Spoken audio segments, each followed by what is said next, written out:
Welcome, podcast listeners and viewers, and thank you for joining us on the LightWave Digest podcast, episode 13. We are here to bring you all the news, reviews, interviews on everything LightWave and beyond. So without further ado, let's get this show on the road.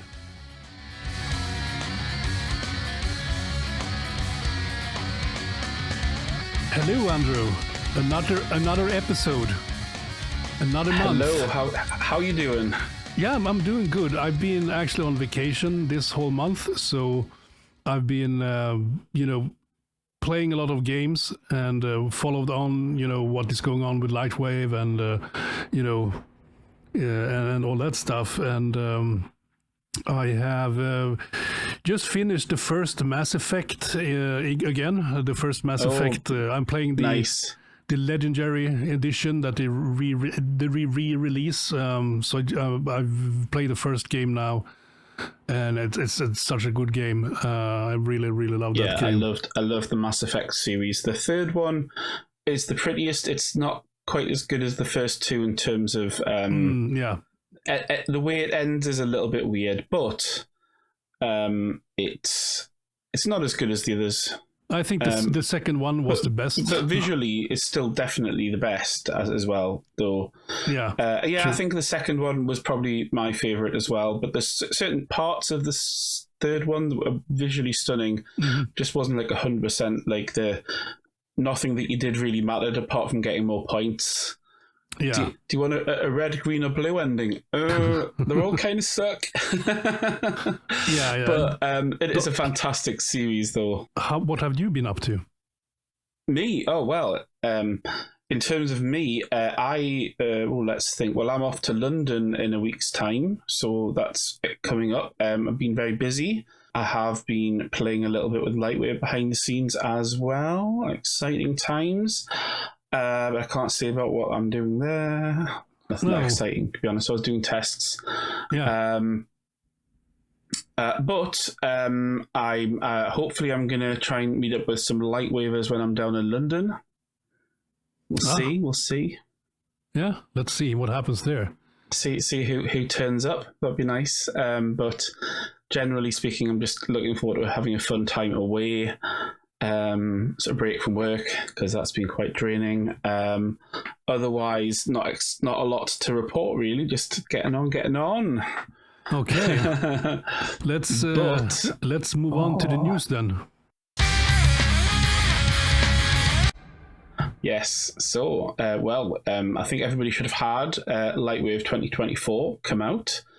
And should have had the first bug patch because there has been a couple of little things wrong. It always happens. Different people's computers, different. They've obviously got to support the Mac, which has different requirements, and sometimes they can't always get. It was difficult to test. Not a lot of people use it. It impresses me actually in a way that the Apple Silicon does even work because they don't have NVIDIA cards. So, apart from older models.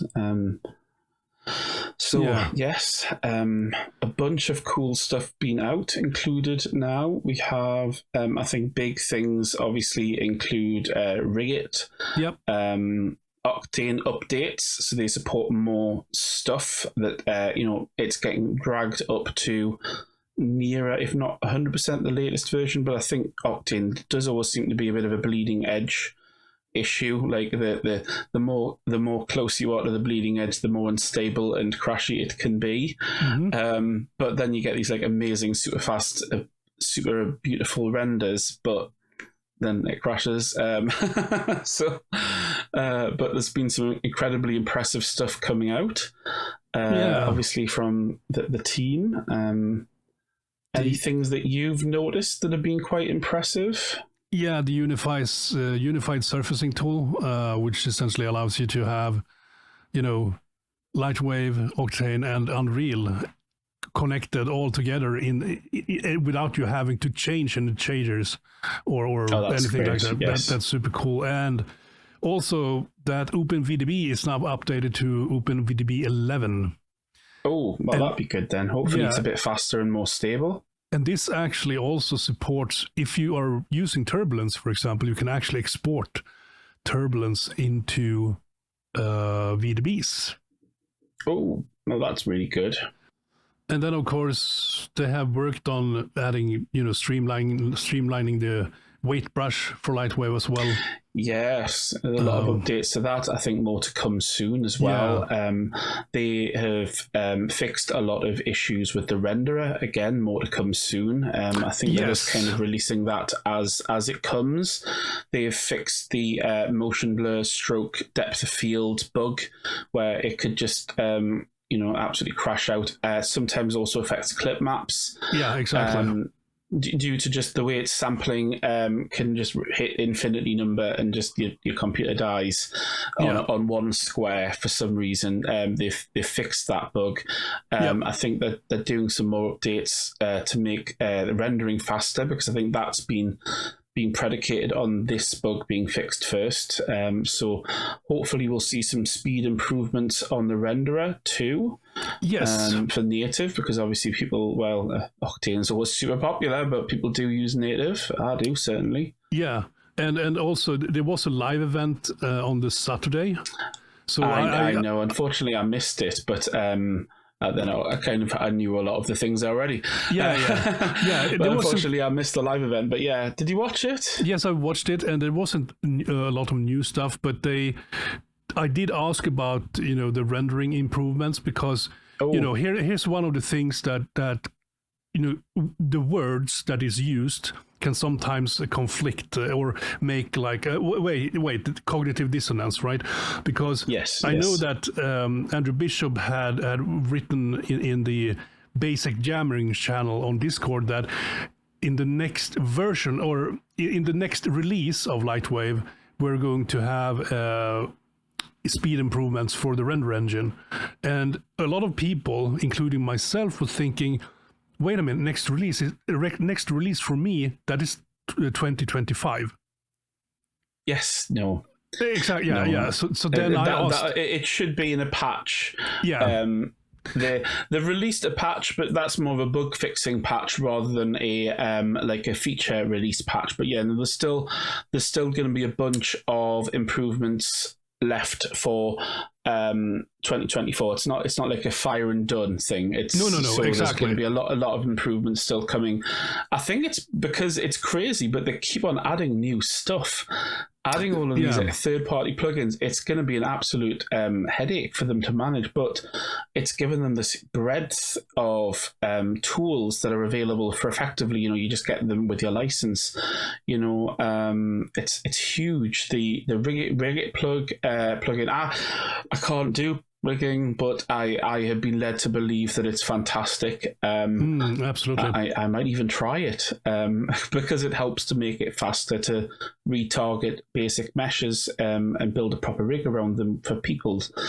There's been a bunch of other things as well where it's just like I haven't even had time to test it. It must be an absolute mad to try. There's so many things. I mean, there's small things like well, a big thing, of course, is the tendril node that they have also been, yes. fixing. Oh, just the whole subsystem for the geometry nodes is really impressive. A little bit crashy. So hopefully, over the course of this 2024 build, they'll nail down all of the little glitches and crashes and get that more stable. So obviously, I hope that the artists out there that have installed it obviously don't rely on it yet, and please do report back any bugs that you find. There's only so much that the team can do to find every possible combination of issue, really. So yes, please report, because it can't get fixed if you go, I just thought everybody would know. It's like, that's not how software works. No. People have to report it and let them know that there's an issue for them to be able to fix it. Some of it, unfortunately, some of them they do know, but it's about that they are already working on the fix sometimes. When they go, yes, we already knew about that, we have already found it the day of launch, because that's how that always works. They think they've got all of their ducks in a row, And then the day of the launch, they're like, "Oh no, there's a terrible bug, and everybody will hate us." It's just it happens. The thing is that the question is, how do you most effectively report a bug? Is it to create a ticket in the forums or in the? I don't know. They haven't yet. They haven't. You can put it on not the forum. There's like a submit bug, but it's not. I don't think it's fully connected into their bug system yet because that's not quite up and running yet. No. So the short answer is I would probably just say email Juice because his email address is publicly available. He's the best person. He is LightWave. He's a hero of mine. So email Juice and you can find his email address. I guess you can find his email address on the web page, right? Yeah. Yes, or in Discord. If you just ask in Discord, then I'm wary of putting it on, like, for example, our YouTube video, just in case you get spammed to death, because that's not fun. No, which will mean you'll miss out on real legitimate, bug requests. But what he said actually in that meeting also was that the easiest way to report a bug is to send an email to him. Yes, and then put a bug in the as a title. In the title, so he can filter it and then work through those and then work through, and because then he can sort it out and put it into whatever system they have internally for tracking this stuff. Yes, and hopefully we will get the proper bug tracker where you can just submit it via LightWave directly. That tool used to be really, really good. Hopefully that'll get. It was just basically trying. All the systems need to be unified and sorted out. They had it. It took them years and years to build that up in the first place, and having to rebuild it from scratch is obviously a lot of work for the team when you're also trying to get LightWave out the door. Exactly. And get a new forum, because eventually we know that there will be a new forum. Actually, that is one more thing that I will say. Ben has been very hard at work. They've obviously rebuilt the docs, so that's now using a new system. The docs look fantastic. Again, still work in progress, but they much better than the previous edition that they had in 2023, which they obviously had to cobble together, and it wasn't quite suitable, but now it's a lot better. The images work properly, it's laid out and everything like that, so that's fantastic. More of that will come, and obviously it makes it easier to showcase. He's got his little animations that he uses to show how it all works and everything like that, so yes, that's fab. Trying to think any other big news. Yes, you've got something to show us, haven't you? Well, first of all, I just wanted to point out also that we have Louis' favorite tool finally happening in Modeler. Yes. The new point and edge slide modeling tool. It does work. It needs a little bit of love. I'm going to be brutally honest here. It needs finishing. There's some stuff in that I'm not a fan of, but it exists now. We have an official edge slide. Yes. And an offset tool. I think offset's fantastic. That could use some love. Yeah. I love obviously the bevel. It is a little bit bad on complex geometries. It took me 5 minutes to break it. If you try and bevel the edge of two spheres that you Boolean together, you'll just get mess. Yeah. But we all knew this, but that at least it exists officially. For basic stuff, it's fantastic. Hopefully they'll put some more error checking in and make it work even better in the near future. But hooray, we actually have a modeler update, and we all know if it isn't clear, because Andrew said so multiple times in the live events, they are working on modeler behind the scenes. It's just unfortunately there's so much work with Modeler to try and unify it and make it a modeling, a more modern API. That's just a huge amount of work. So yes, there are tools that they have improved, and the prefs and everything are now unified across the app as well. That's another nice feature that they've done. Yeah. But Modeler is going to be a little bit longer. To make that into the tool demon that we all want. Modelers. if you put it into perspective, we are on year 2 out of the 5-year plan. So they have done a lot of work. But yeah, let's... And taking all of the tools that they already have now, the integrations with all of these other tools that they brought in to be effectively native, the various fluid and fire simulation tools, that's fantastic stuff. Yeah. It's getting quite impressive now, and obviously because it integrates so tightly with Octane and the native render is getting massive improvements. Fingers crossed, it's all becoming quite impressive. We just need a bit of love in Modeler as well. And then also there have been a lot of new tutorials coming up from on the LightWave 3D site. And a new person that have joined that effort is René, or LightWave Guru, as some people know him. Mm-hmm. And he has been showing off some really cool, fairly advanced vehicle rigging things. You know, with like bullet stuff combined with, let's say if you have let's say a truck that has a... What do you say? What is it called that you hang on a truck? Is it a trailer? A trailer, of course. Yeah, a trailer. Yeah, truck and trailer. That is kind of complex stuff to do. It's very complex, and he's actually using bullet physics. Mm-hmm. So that's a bit mad, but it works quite well actually. Yeah, and then also Kelly Myers have done a really cool tutorial where he used bullet together with turbulence to create some dry ice effect. I'll have to watch that one. I haven't seen that one. Yeah, it looks really cool, and there is a lot of I think they're working on more official stuff, but there's a lot of users coming out with a lot of little mini tutorials and stuff now. It's absolutely fantastic. Yeah, the community's starting to, I need to pull my finger out and do some as well, but I think I need for there to be something to show that for my specialities, there's not much point in me doing a tutorial on rigging. You'll all learn less than if I didn't do it at all. Yeah, you actually say you retract memory when you see you rigging. It's like no, you shouldn't do that. What am I doing here? How do I make any of this work? Oh no, it's exploded. Oh, it's not supposed to explode. That's not fun. So, on the event yesterday, one of the cool things was that they announced, back in May 4th event, they mentioned that they wanted to have a competition.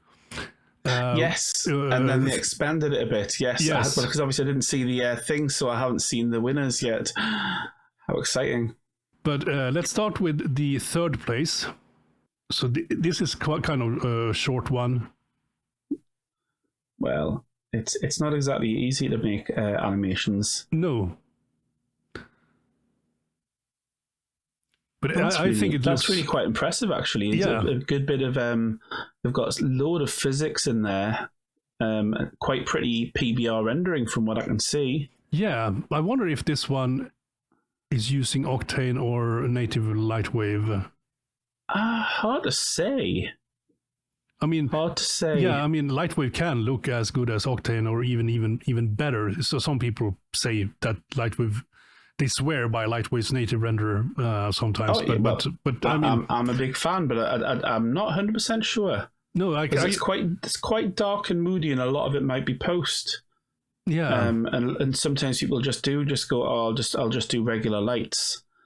But it could be Octane because obviously it's just faster again to do exactly that in Octane. Yeah, so I can't tell off the top of my head. No, very clean, noise free.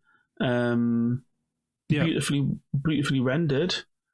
Difficult to see, and I like the style. Definitely cool. Yeah, cloth dynamics and hard body dynamics, and and slicing and dicing, which is really very clever. Yeah, that's true. Yep. Okay. Oh, and even that bit of cloth, bit of cloth sim is always difficult, tricky one. Yeah, they always are. Very hard to... Very tricky to get perfect. Yeah. Okay. Right, let's go on to the next one. So this is the second place.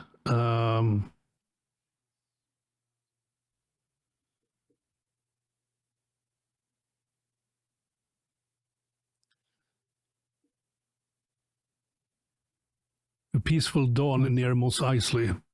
Well, very, very, very nice backdrop and clouds, and a little creature.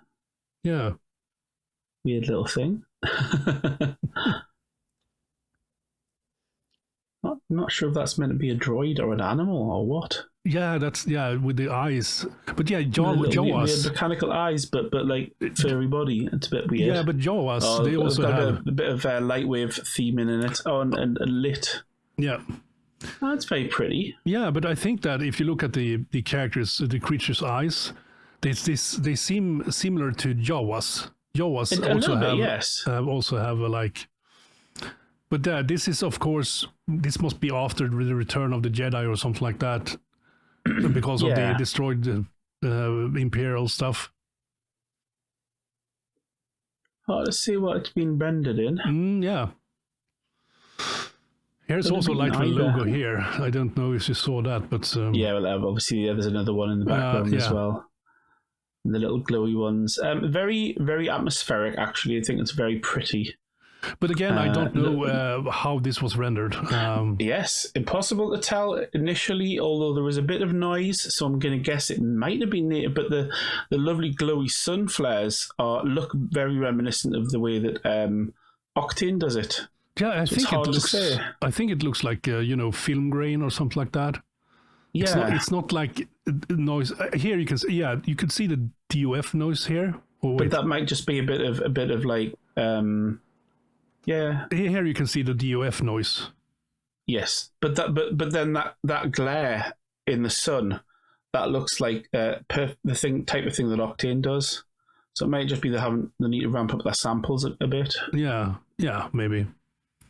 But yeah, it's nice. Very, very, very pretty lighting, actually. Mm-hmm. Very moody. So I like that. Yeah. So let's move on to the winner. And this one, I actually do know that this is 100% native render engine. It's not Octane at all. Because I asked you specifically about this one, and he said, no, it's all native.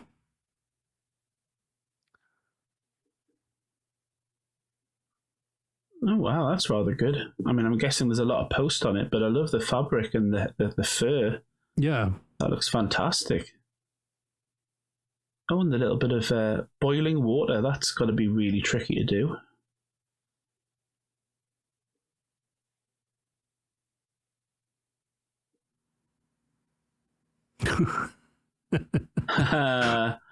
bringing LightWave logo back from the swamp. That's quite cool. And the Yoda asset's really impressive. What do you say? I like all of the Yoda asset's really impressive. Yeah. And the I love the wear and the moss and the slime. That's quite well done. Yeah. On the logo, very atmospheric, actually. Of course, we're viewing this without any audio, but it doesn't really matter, does it? It's a true story by Andrew Bishop. Yeah, they joked about that. That's why it won, right? No, yeah, but I think it won because it was impressive. It's a very impressive feat for a little one man person band. That's a lot of frames and not a lot of noise, I will say. Yeah, and it's rendered in by the native render engine as well, so that's good job. Post render by DP filter. There you go. So. So you obviously a lot of those little blooms and things and the mist. Very, very good. Here's the end. This one is fun. New Hope. Yeah, very good. Yeah, that's. I'm so glad that the well, obviously it's cheesy, but it is a lot of metaphors. Obviously, it was the May the 4th. Yeah, and all that stuff. Of course, it's and all that lot. Obviously, very delayed. But yeah, it's been brought out when LightWave came out. Very nice. Yeah. Very nice, impressive. And then we have some honorable mentions in no specific order. Oh, right. So here we have a TIE interceptor, and this one is huge. You see? Oh, wow, that's big, isn't it? The resolution is it's actually 4K, 3840 by 2160. So let's just where is it? There it is. So if I do this, oh, very nice. Yeah. And again, I don't know, if it's Octane or native. It's impossible to know. Hard to say. There's not anything particularly about it that needs to have been Octane. That could have been done in native. Yeah. I mean, especially because without being mean, it's about 60 or 70% black background, so it won't have rendered necessarily too slow. But it's a very, very pretty asset. Very nice. And then we have this one here. It's Grogu on the beach. Very good. I like it. That's, the sandcastles look quite good. I wonder how he's done them. If it's all done in the renderer. Yeah, and again, I don't know what render engine was used here. Yeah, the sand looks pretty cool, but it's hard to tell if that's just a background or if it's a rendered asset. It looks quite like sand. Yeah. Which is very tricky. Sand is so ridiculously tricky. Yeah. I've tried that in the past and just went, oh, never mind. Sand and snow are very just hard. The shaders are really tricky. So it could well be it's an Octane render and just using native shaders for sand or something. But and then we have the next one here, which is a little bit smaller. And it's a bit small, yeah. Let me zoom in. When you just circling back around to Mass Effect, it looks very Mass Effect, doesn't it? Yeah. It has a sort of like a floating mountain here as well. Yeah. A bit of like Avatar thing. Yeah, kind of thing. It looks like kind of like Mass Effect type style. Mm-hmm.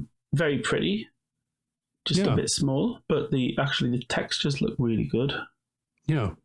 And the geometry and stuff. Then we have this one here. Cloud City. Yep. Again, tricky to know how that's been done. Yeah. So, but, it looks like... It looks like these must have been rendered, right? These clouds here. Yeah. It's hard to say. I mean, the only criticism I would give is it doesn't look like it's been rendered together.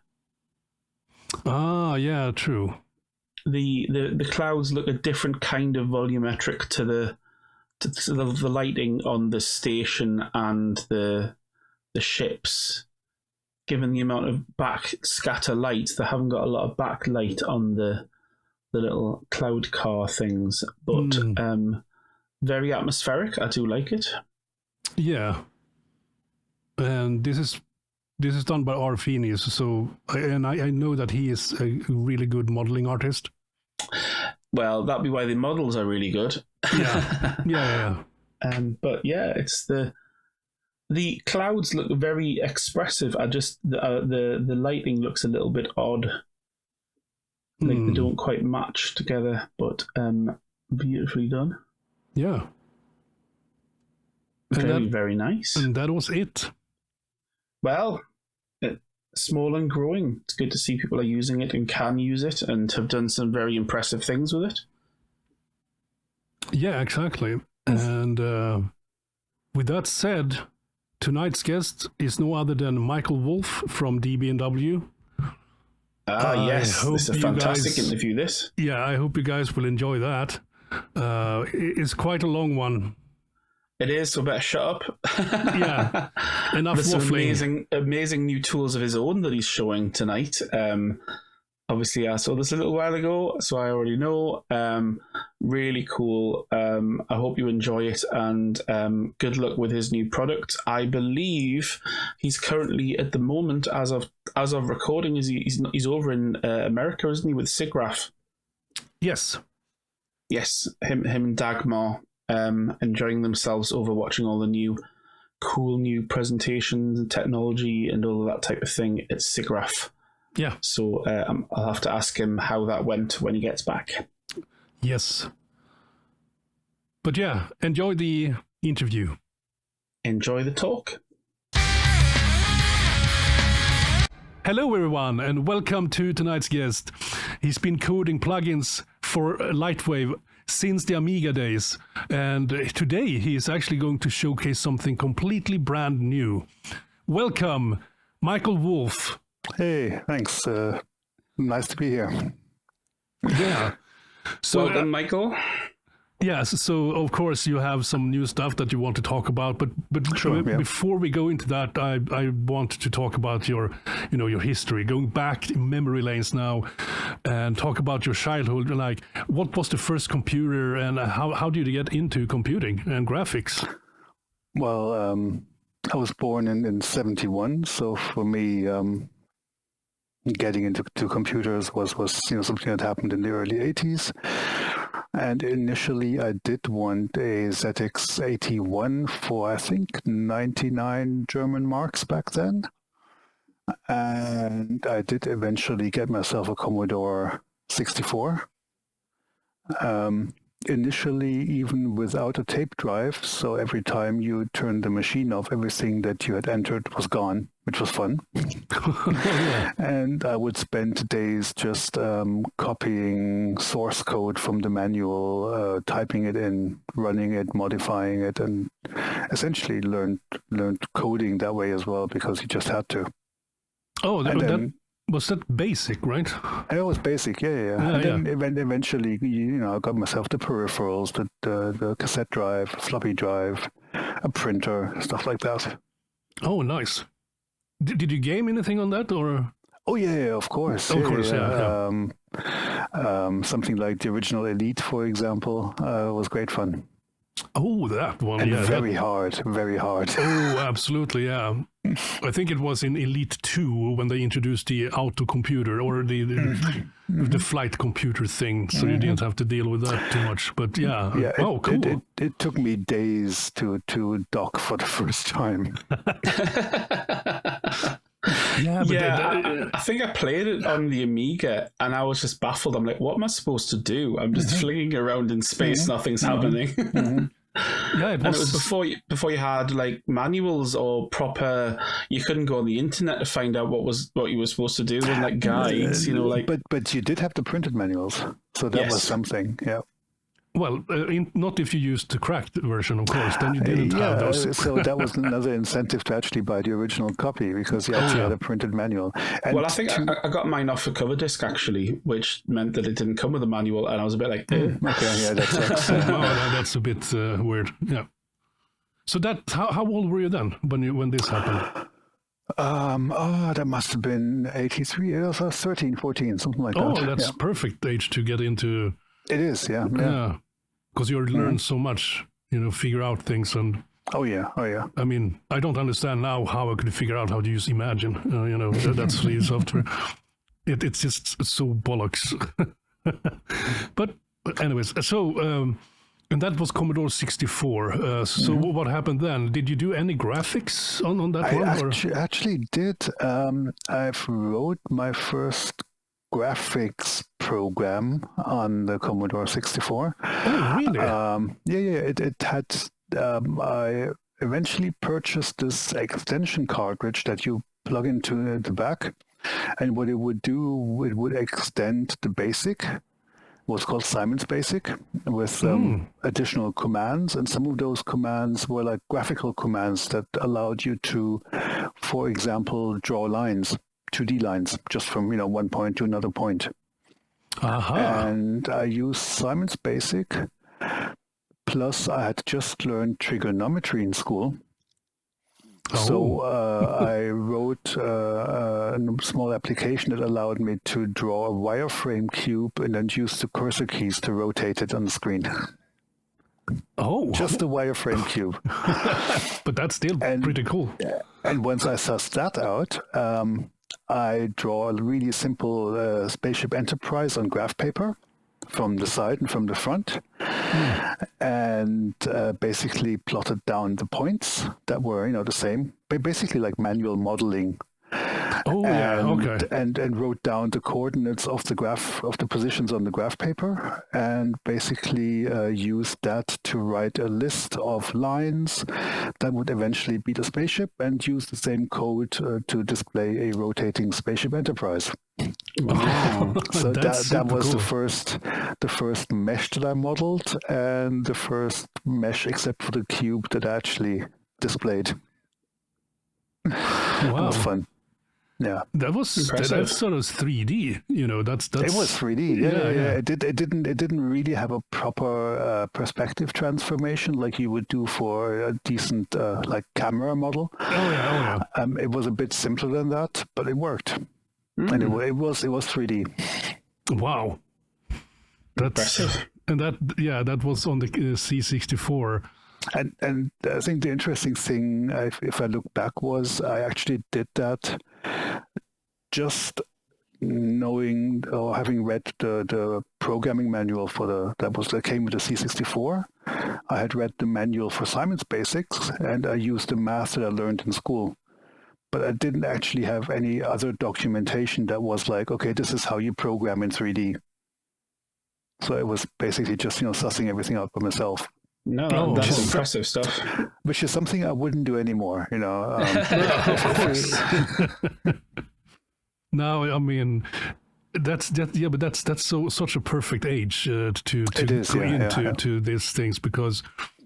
Did you actually end up in a demo group or something like that? No, I didn't. I never did. No. I did live in Cyprus at the time, and there weren't that many computer nerds to start with, so yeah. Oh, okay, yeah. I was like the very odd one out in my school, anyways. Yeah, because we talked my time. Yeah, because Germany was actually kind of big when it comes to computer demo scene stuff. Because we interviewed Taron, and he mentioned that he, together with Frischluft, the guy behind Frischluft Lenskare, they actually were in a demo group called Arise together. Okay. Yeah, Taron was mostly doing music, and what is it? Philip is the guy. Is the name of the Frischluft coder. You know about Frischluft Lenskare, right? Yeah. It was. I remember that when I came to Germany on holidays, it was crazy. You would meet in computer stores or in department stores that had like computer departments there, and they had like Amigas and everything on display as demos. And somebody would show up with a copy with xCopy on his floppy drive. And everybody would go buy 10 packs of 3.5-inch discs, and you just spend the whole day copying, stuff from each other. Oh wow! Crazy, yeah. Oh, it's like Luke Whiton had this funny story where he wanted this new game from Psygnosis called Walker, and of course, and he talked to this guy that was working as a clerk in one of those computer stores, and he said, "Yeah, for a tenner, give me you get the floppy disk next week. Come back next week." Very, very. I mean, that guy was obviously a criminal. Selling pirate copies like that. It was so rife back then because, there wasn't really anything to stop you. It was sneakernet is what they call it in modern parlance, isn't it? Yeah. Just it was the type of piracy that couldn't actually stop in any way because there wasn't an internet back then.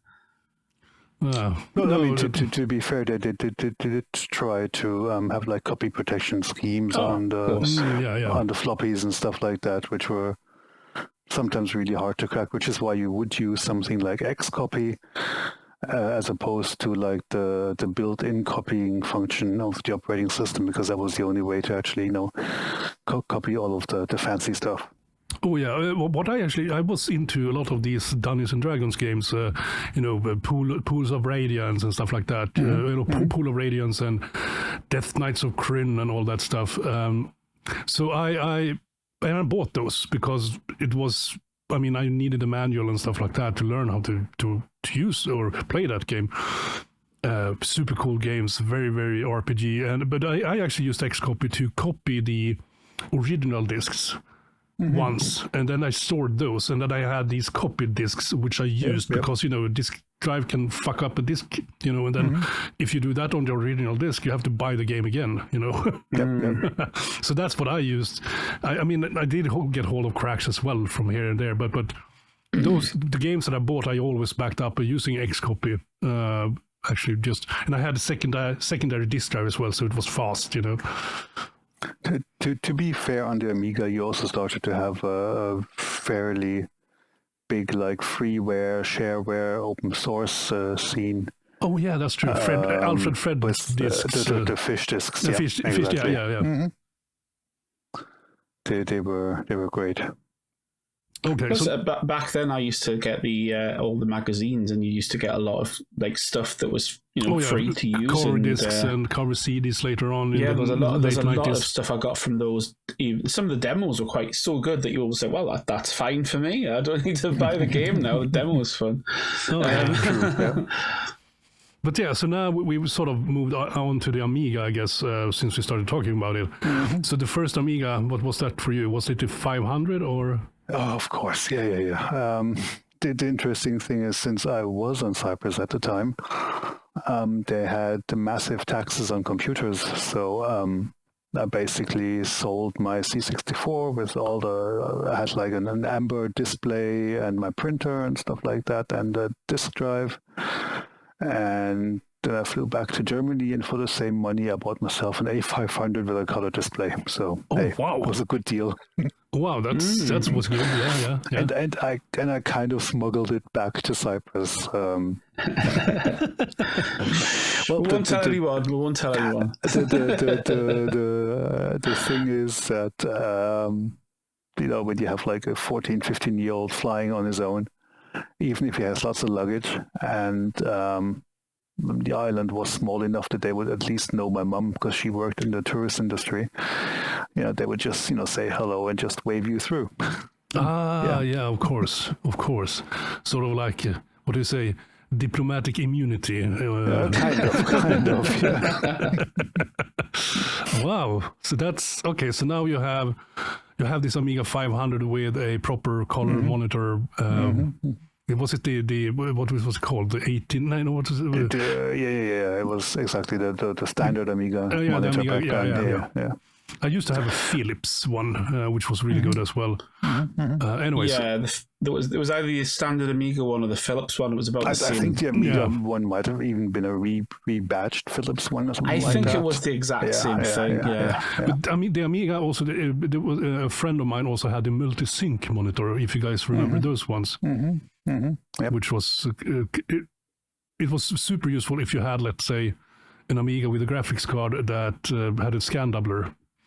You could essentially have so that if you didn't have the scan doubler, it would multi-sync.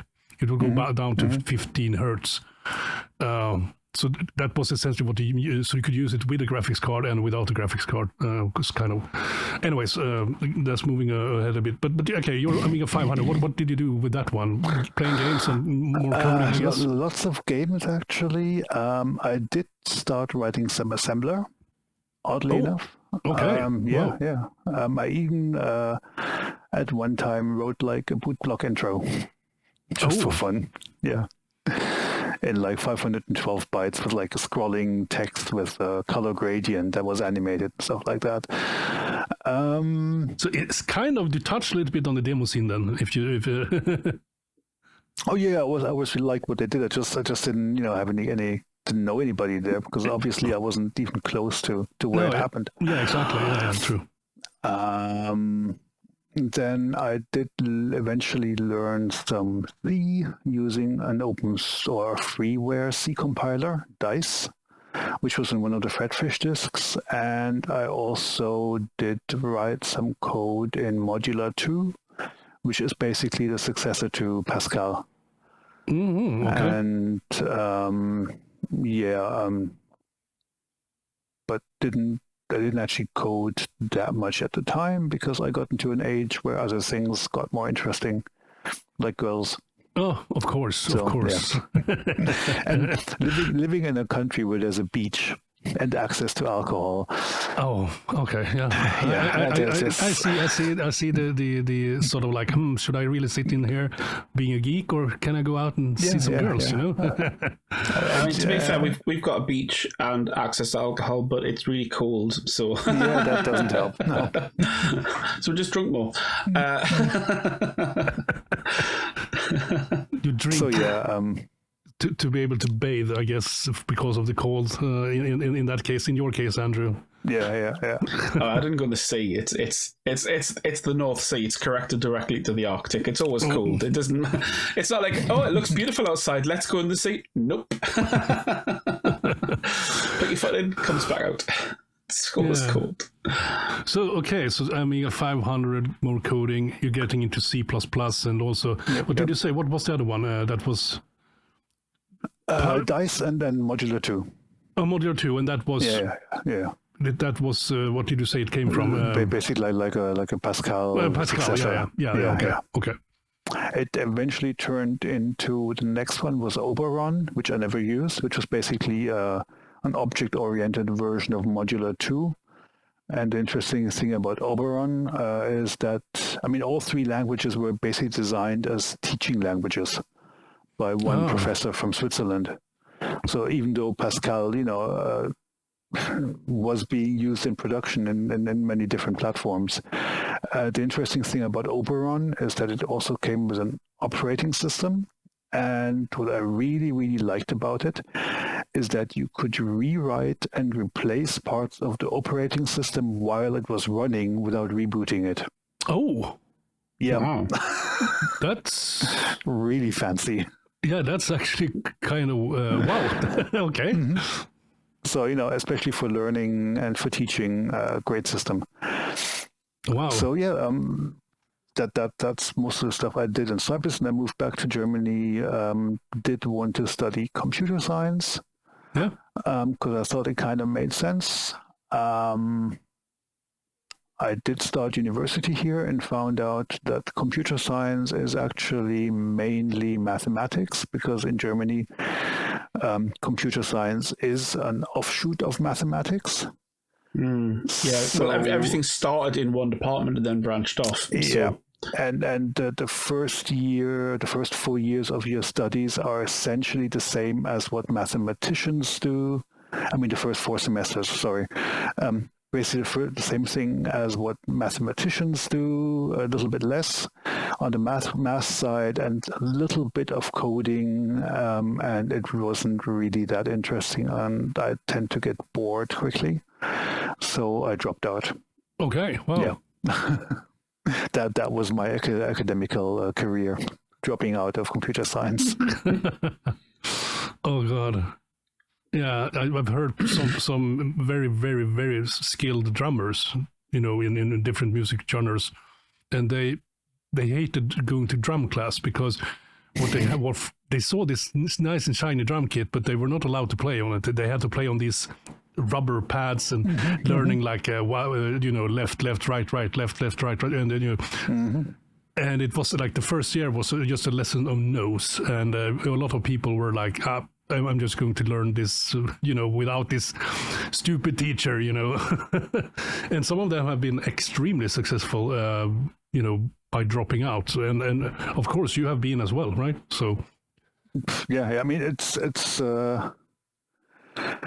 I suppose having some of that theoretical background certainly helps.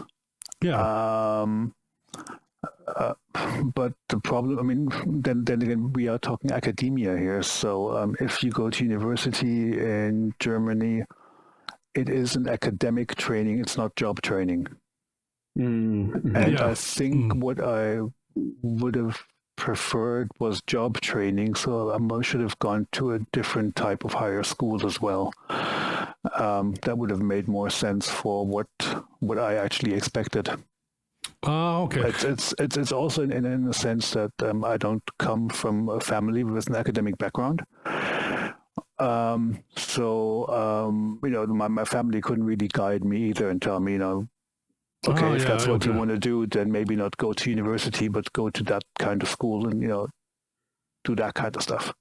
Yeah. Well, plus they don't always tell you, do they? It's not like you're going in there going, "Oh, that'll be what I'm doing," and you don't really have access to their, proper prospectuses and things other than the printed actually ones.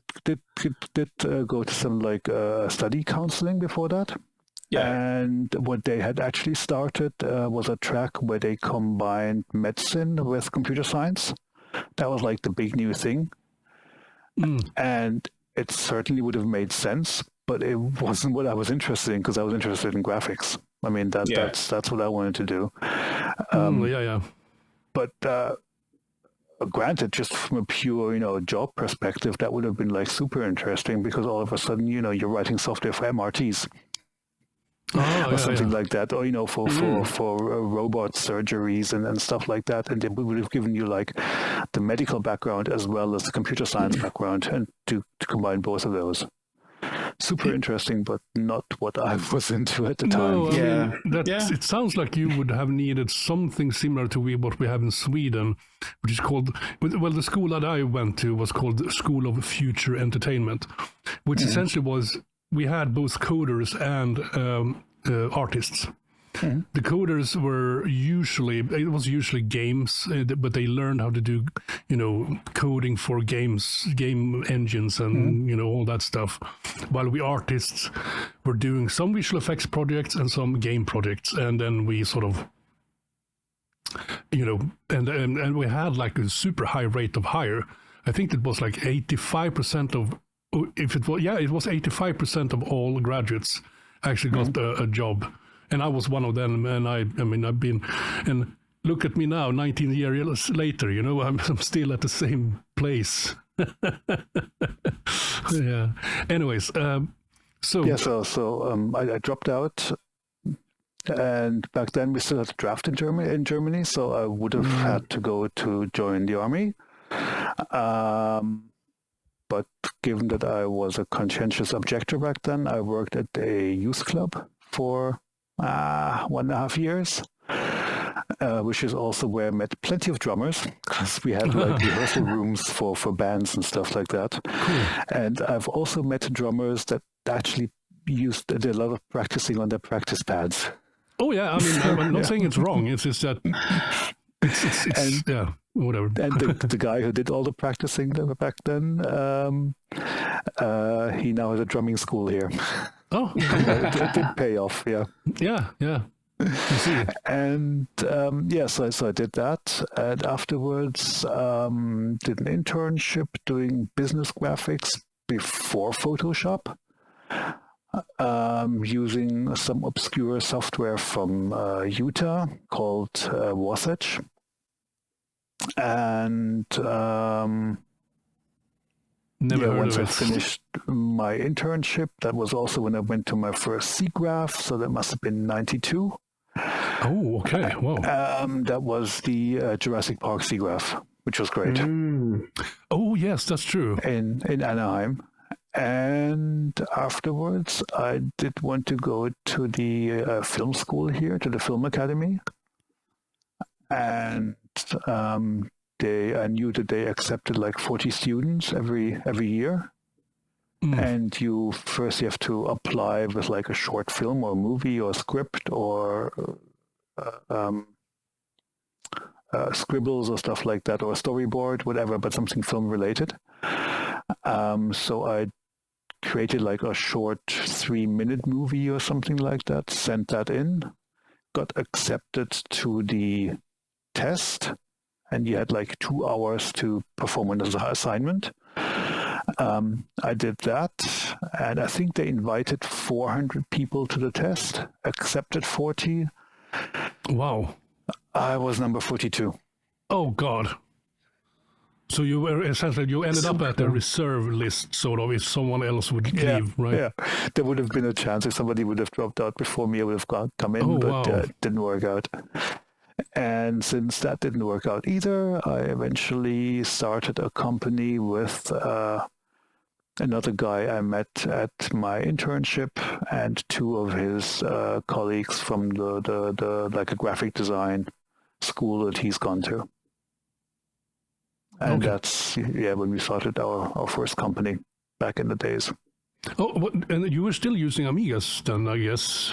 No. I was, I think, to do the animation for the entry exam. I actually got myself a PC, Pentium 90 back then. Okay, and you did. What did you? But I used LightWave. You used LightWave, okay? Yeah, because I want to go back. LightWave 4.0. Oh wow, okay. Because I would want to know because I mentioned in the intro that you started coding plugins on the Amiga for LightWave as well. Yeah, that's not quite true. No. Okay. It's not quite true. I did code other 3D related stuff, but nothing LightWave related. No. Okay. Because I do remember, I've seen now there is this build for LightWave 5.0 that comes with a bunch of different plugins, such as Particle Storm or something, and then then there's this something related to hair or fur or something like that.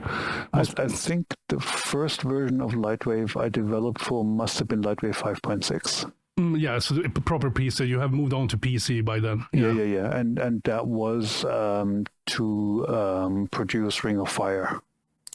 Oh, that short. No, it was the animated movie. No, what's... Yeah. Yeah, I've seen it. It's very good. Yeah, With cowboys walking like this. Oh yes, that one. Yes, yeah. Sorry, my brain is like wait. I should remember. A very stylish sort of black and white style.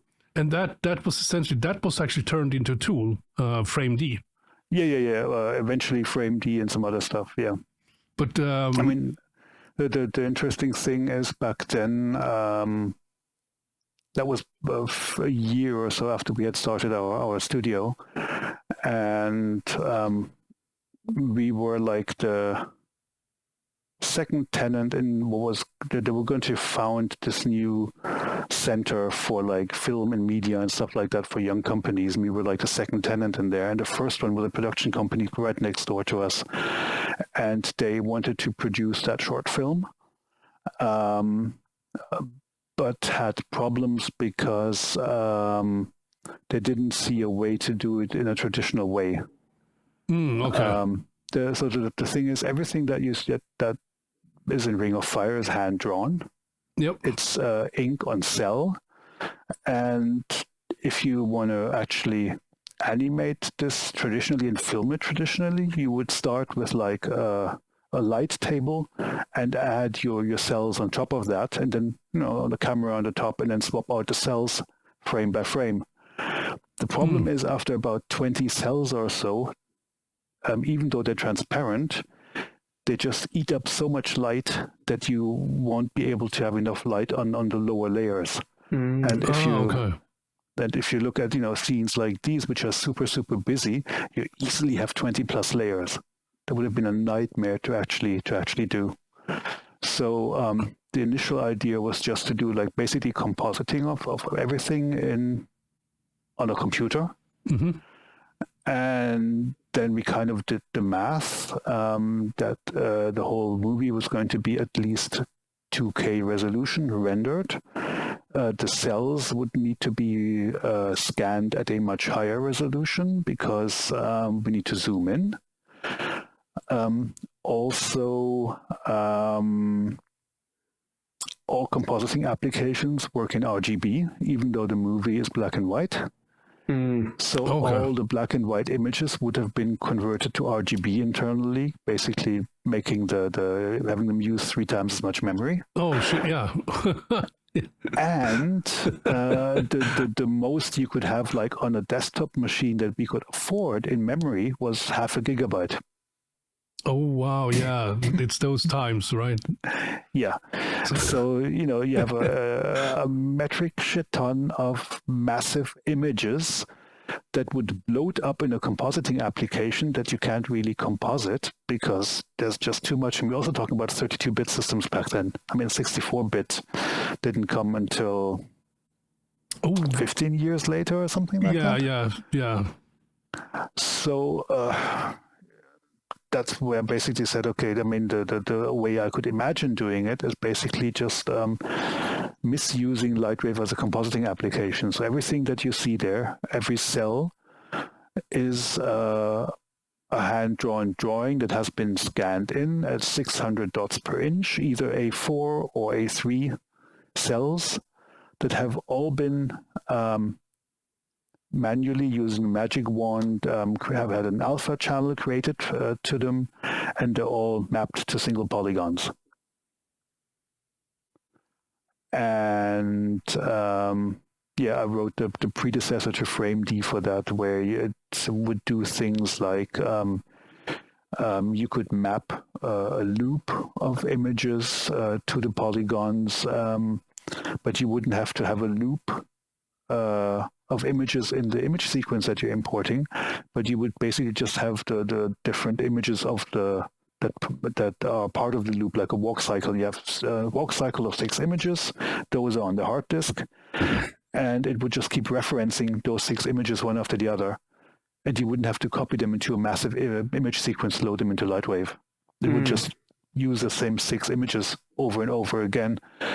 And since all the loading went through the plugin as well, I could do stuff like, load in a low resolution version of the images just for interactive purposes. So we could build everything together by working interactively in LightWave with like images that were a 16th of the final size. And then before rendering, we would just flip a switch and say, okay, now we want, to use the final size of the images. And it would load those for rendering, but for interactive work in layout, it would just use low resolution images. And that worked quite well. And the nice thing is that initially the whole short was just meant to be pure black and white, no grayscales, nothing in between. But once the director saw like what we could do with lighting and stuff like that, he kind of changed his mind. And there are some bits and pieces where we actually have like proper lighting, or at least some gradients of gray in backgrounds or things like that, just to give it a bit more depth. But yeah, we spent two years on this. Oh wow! Not continuously, but that's I think more than 10,000 of individual frames that had to be scanned in. There was crazy amount of work, but I think well worth it. It's very, very technically clever, as well as being quite pretty as well. Yeah. I mean, that was the thing. People forget these days. You just buy an ordinary, regular old computer, and it has enough memory, and you just add a few more memory modules or whatever. It's not so very long ago that huge technical hurdles to doing anything. Yep. It's really, people forget how different it was not so very long ago. I remember I was hitting rendering limits and trying to think, well, how can I do this in a different or creative way to try and save memory or to save polygons, or and of course I started on the Amiga as well, so it had super tight. You think, gosh, as I've used this anecdote before, but I do remember using up my phone, which was about 10, 15 years ago, going, had an error memory warning that was down to its last 100 megabytes of memory, and I'm like, okay, my Amiga there had 8 megabytes of memory on a good day. Speaking of that, before we leave the Amiga completely, what did you end up using for the Amiga? My last one was an A4000 with a 68060 CPU and 24 megabytes of RAM. Yeah, I know. Fancy stuff. Very fancy, yeah. 060, that wasn't very common. It became very common in the demo scene later on. Well, yeah, because they were the people who were the last holdouts. But I think most people's was probably the 04 was about as advanced as they ever got. Yeah, true. Especially the video toaster stuff. During the heyday with Amiga. And Babylon 5 and stuff like that, it was the 040, I think, was the highest, 25 megahertz 040. So, we have seen, I forgot the name of this. Ring of Fire. Ring of Fire, yes. Yeah. And that inspired you to actually write. Was it FrameD was not the first plugin you wrote, right? For LightWave, commercial plugin. Oh, no. The first commercial one came a lot later. Most of that stuff was like in-house things. Some of the tools that I wrote for this were actually released as freeware back in the days. But yeah, the first commercial plugin was infiniMap, which was initially also written in-house to produce animations for the Tour de France coverage in Germany, just to show parts of the tour. And I think it was the first version was written in like a week or so, but it was very primitive. It was just enough to work for the shots where I needed it to work. And then I eventually decided to turn it into a more generic plugin, and I think that took about 2 years of development or so. Because the thing is going from like a very single-purpose plugin to something that's generic and a product that anybody is able to use. It's quite a leap. Oh yeah, I can imagine. Yeah. Well, to go from just something that has a proper UI on it and settings that make sense to humans. Because the first one just had like plain a projection mapping built in on Y, because I just needed to texture a plane. That was all it needed to do. Yeah, that's all it did. But for those that don't know the idea about the infiniMap, it would be cool if you could tell us just the elevator pitch of it. Basically, the idea was that it allows you to use image textures for texturing that are larger than your memory. And what it does is, while a frame is being rendered and while a surface is being textured, it only extracts those parts of the texture from disk that it needs to actually shade the surface. And it also takes into account different kinds of sizes, like how many pixels does the texture cover on the final render and things like that. And there's like a caching system where if a part of the image has been used in the previous frame, it will reuse that for the next one. If it's not being used for the next frame, then it's being discarded from memory as well. So it doesn't have to reload everything into RAM for every frame, but it can reuse the stuff that it has loaded into memory, which makes it fairly fast to render as well. And some cases, it was even faster to render meshes or surfaces that had infiniMap on it than meshes that had the same size image on it, just because the initial load of the image into LightWave took so long that the incremental load during rendering of infiniMap was a lot faster. But yeah, and the interesting thing is I wrote it for Tour de France in 99, and Star Wars Episode 1 was released around the same time. And just as we had finished the project, I read an article about the pod racer scene, and Industrial Light and Magic used the same technique for the surface in the pod racer scene. So yeah, I wasn't the first, damn it. But that sometimes it happens that you're developing something without knowing that it exists already or that somebody else had done that already.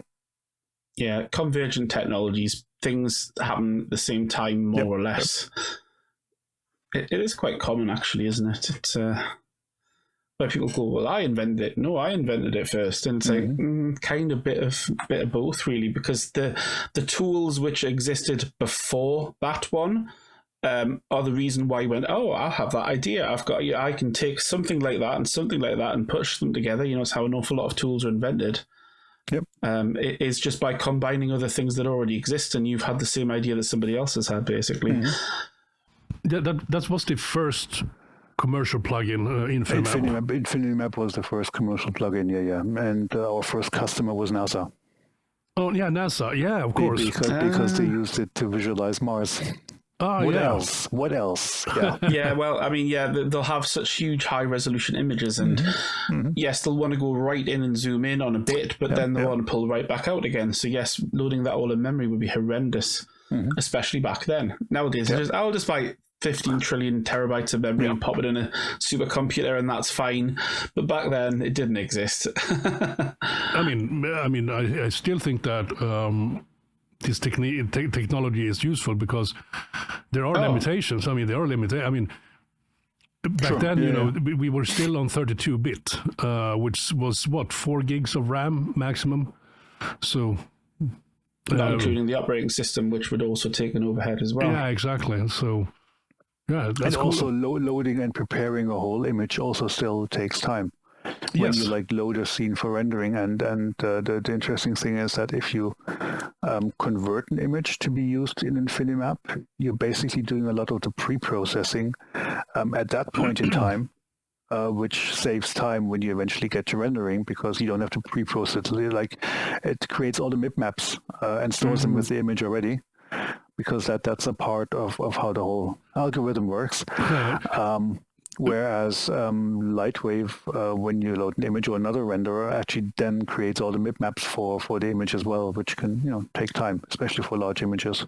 Yeah, because you load it in, then it creates the bitmaps in memory live, which is obviously slower, whereas you're just like, right, they're already in the file, done. They're already in the file, and I just need to read the ones that I need. Yep. I'm actually I'm a bit proud of this, because we were testing infiniMap and we used this super high-res image, and we put it on the render farm, like 400 machines, and it actually, when 400 machines tried to access that image at the same time, the whole network went down. They were like, they saw like, okay, and cinematics pulled down the whole server, and was like, "What the fuck are you doing?"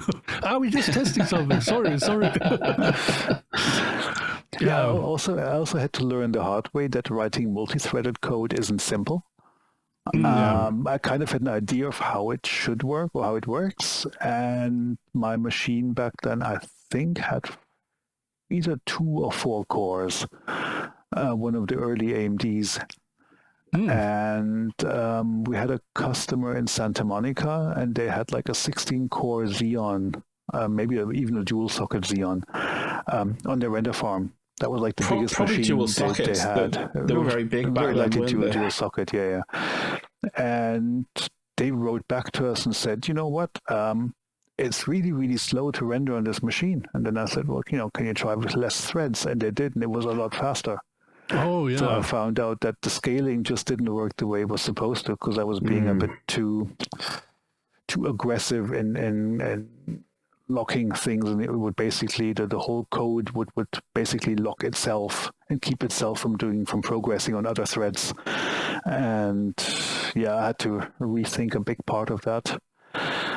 And I would argue that especially even for things like rendering or so, there's a reason why multi-threading is so hard to do, and that's just keeping things in sync, and something like writing a cache that's being used across multiple threads.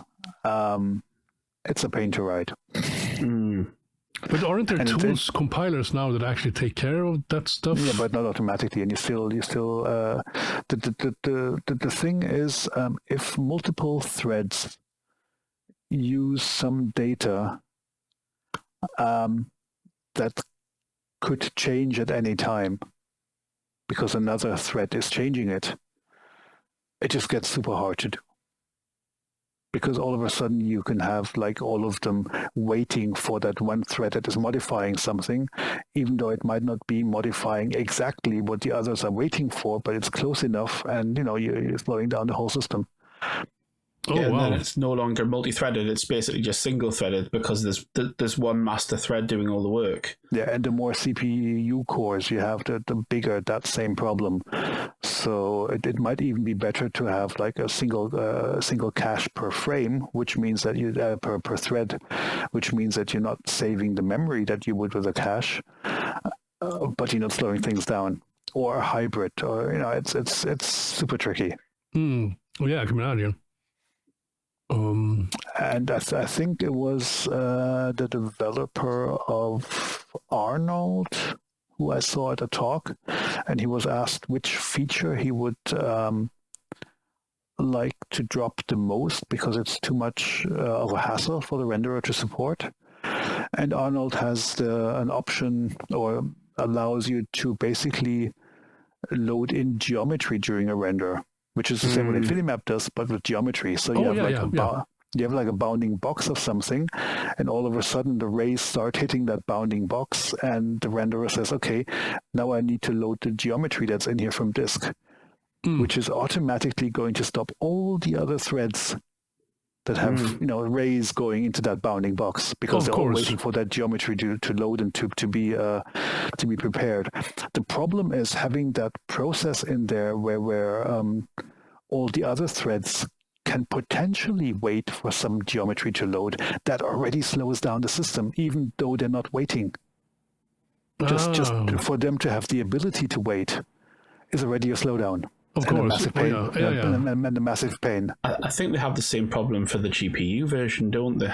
Could be, yeah, could be. Yeah. I'm sure that's one of the main holdups is that whereas one of the things that Arnold was incredibly good at doing back in the day was just these incredibly super dense infinite, like here's I remember they did the Elysium space station and they had all these millions of trees in it, and it's like you couldn't have done that conventionally. You had to do it using this technology that they had in Arnold, and that's just, it's basically impossible to do in GPU. Oh yeah, I mean the whole thing of swapping in data while you're rendering is even worse on a GPU. Yeah, absolutely.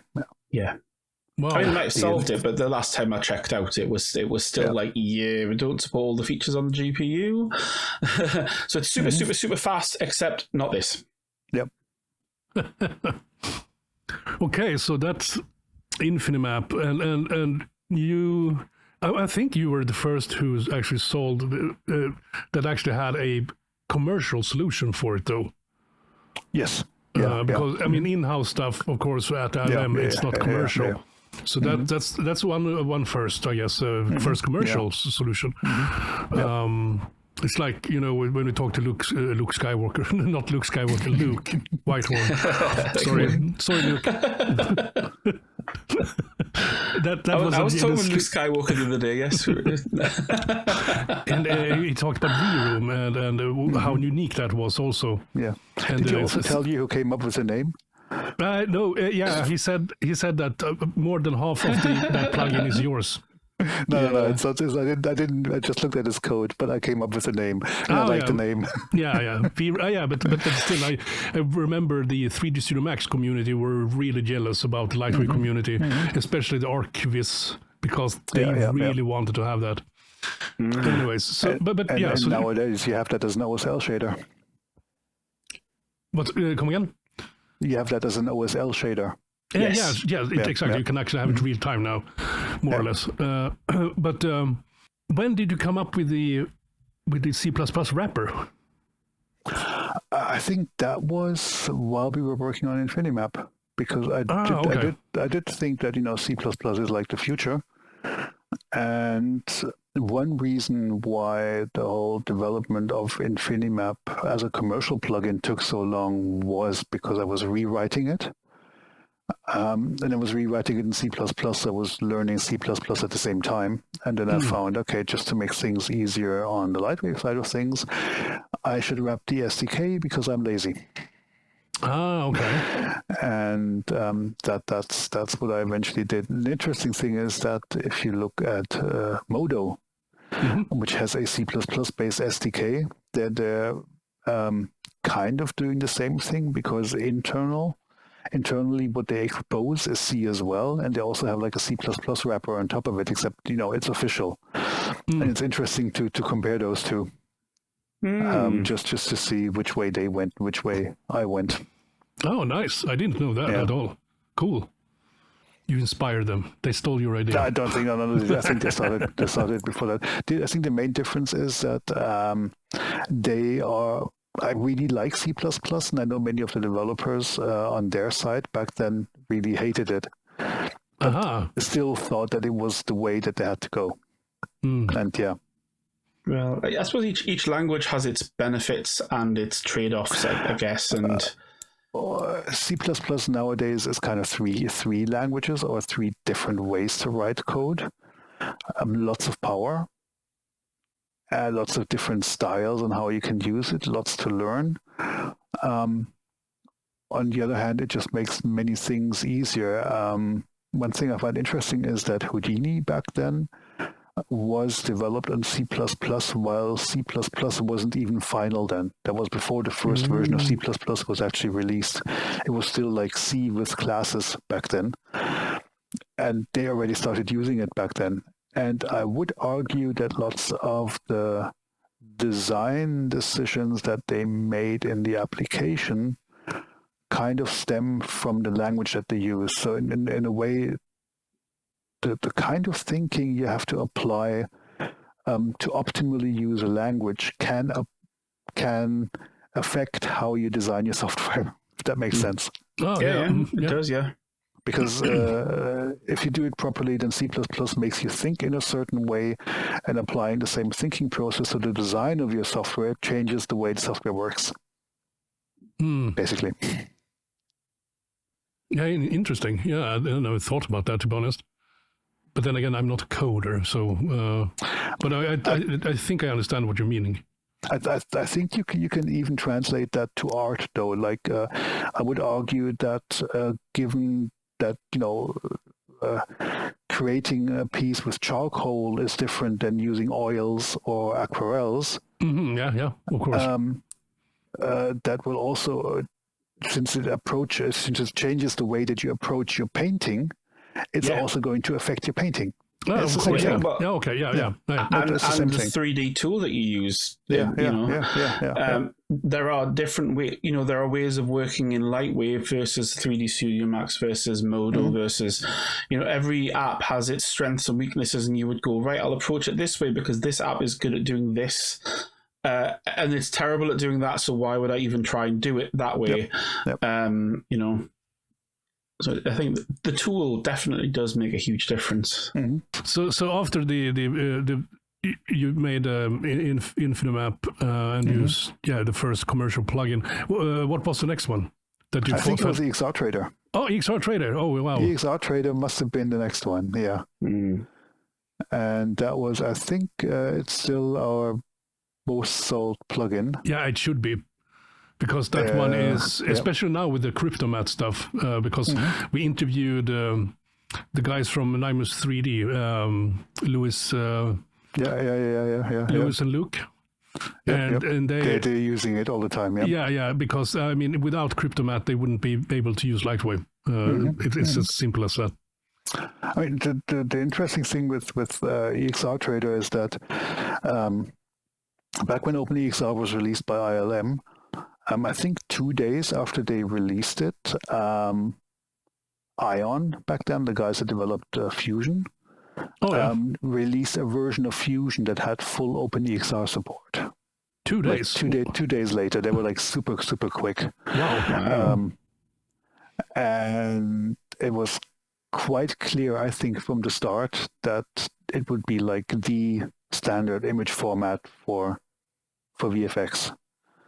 That's what it was designed to do. It came with comes with a really good SDK, so you don't have to reverse engineer anything or just look at the specs and write your own code. You could just use the code if you understand it and plug it into whatever you're using. And for years, I was like, okay, next release of LightWave should support it. And I'm not sure for how many releases of LightWave I thought that it would support it eventually.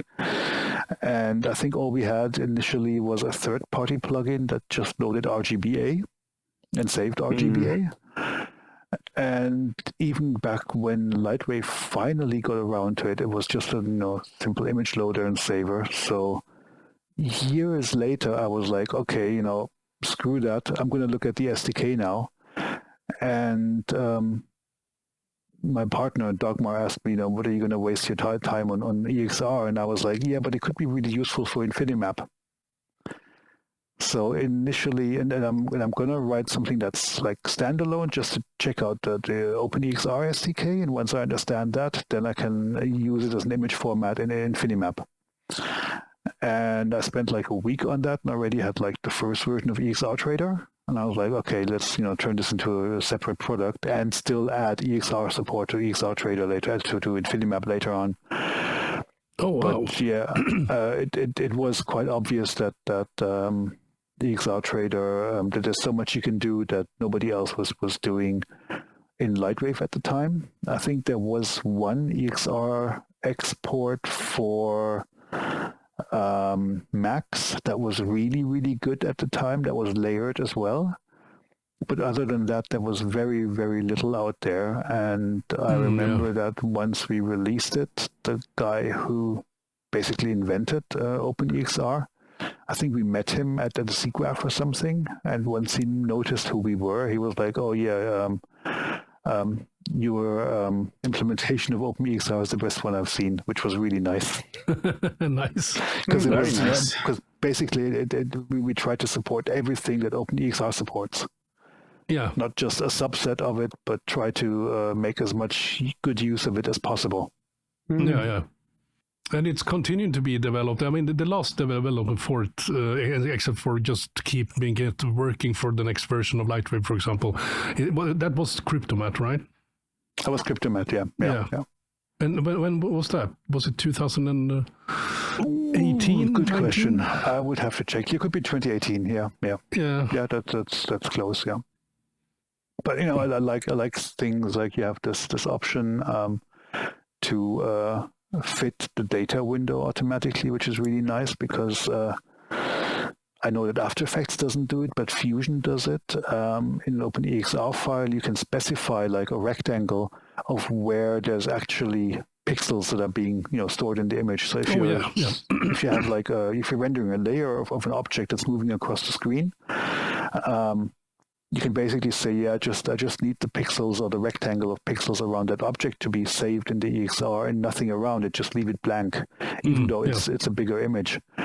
And Fusion can make use of that and just basically speed up loading.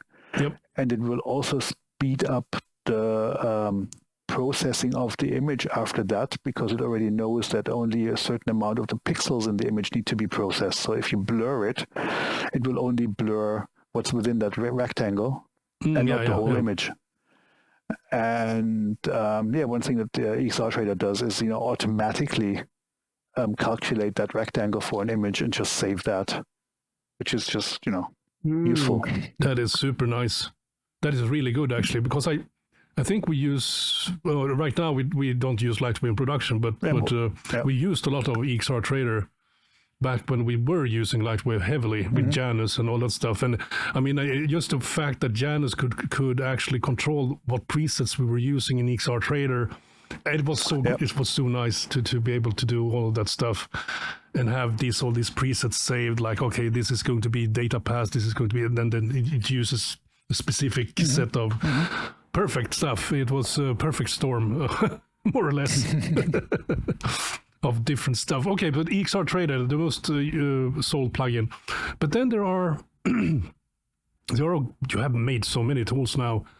But there's a tool, there's a FrameD, which is essentially the commercial version of what we did for Ring of Fire back then. Yes.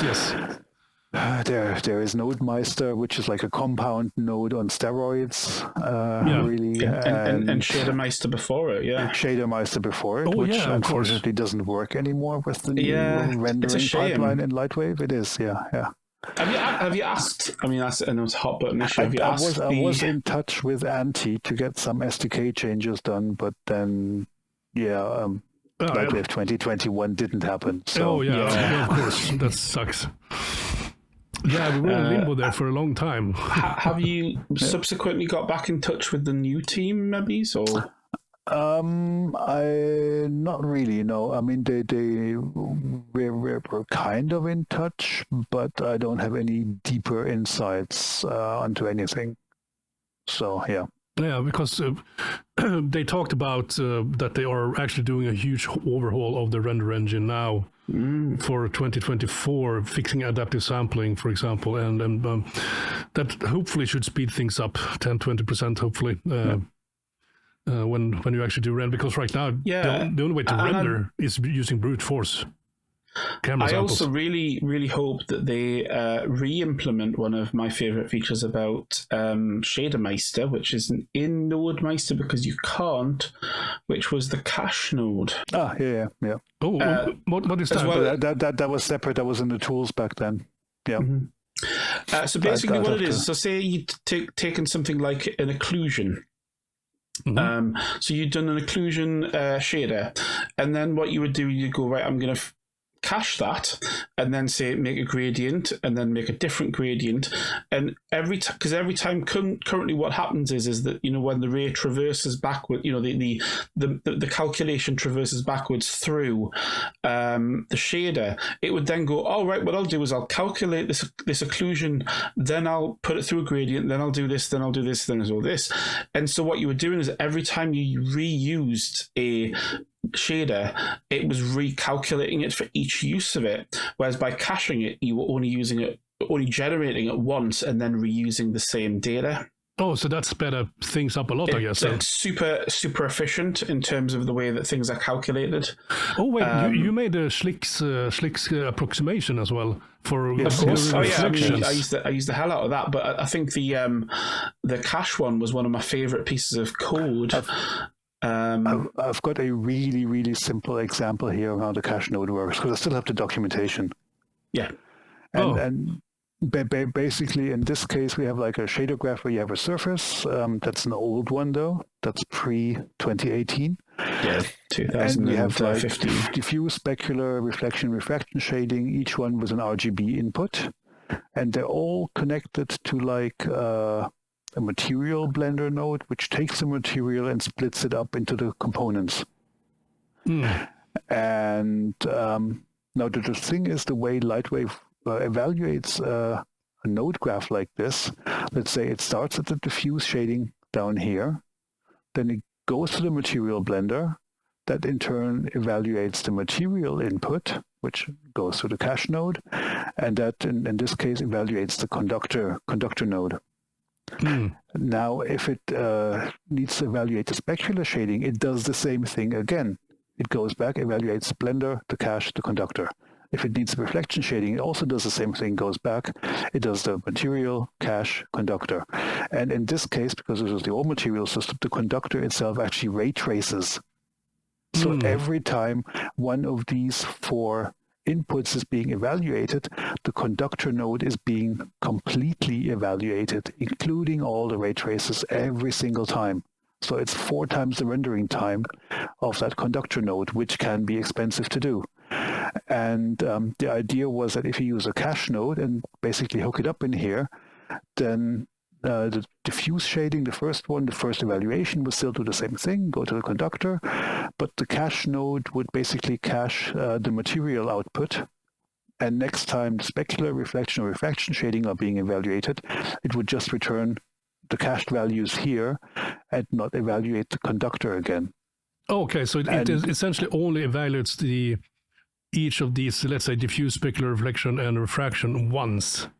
Yes. And it only evaluates up to the cache node and not beyond that. Okay. Fair enough. Okay, wow. Yeah, that sounds like a huge speed up. In many cases, that can be a massive speed up. Yeah. And it was a bit trickier because it had to also take care of recursions and different threads and stuff like that. But it did actually work quite well. And you could have massive speed boosts in some cases.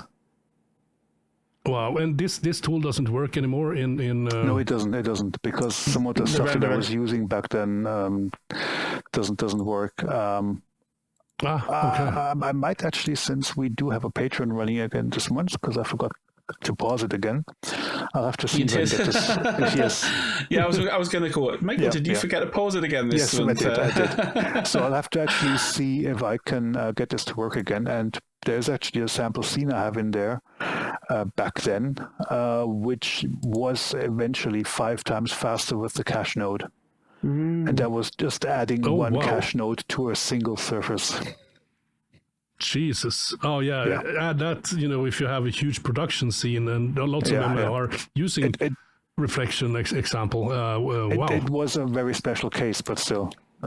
Yeah, but there's things where if you wanted to use something like an occlusion or a curvature or things like that, where I would like to use that same data rather than rendering the texture, just use the same thing again and again and again in several different ways, but it's only calculated once. That would make, because I've tried to do things like that into current LightWave, and it just bogs down when you're trying to do it. It really bogs down. So the only solution for me would to then bake it out, which there's not very good baking tools. So a cache node would make this so much more efficient, and that would be awesome if you could get that to work. But as you say, the renderer works completely differently than it used to. So I think it was more related to me using some kind of like hacks to store something internally, or it gave me some information that was more of a technical nature, which I can't get anymore. Like I think previously I had a way to know which thread I'm currently on, and that isn't available anymore, and I needed to because the value that's being cached has to be unique per thread and per recursion within that thread. Because each ray is being basically sent a different direction to get generalized. So basically every ray needs its own cached value. Yeah, which would be per thread or per ray. It's per thread and per recursion, and since we have recursions, you can't even overwrite the one for the current thread, because you might need that because you have a secondary or another ray there. So that made it a bit tricky. But it was fun.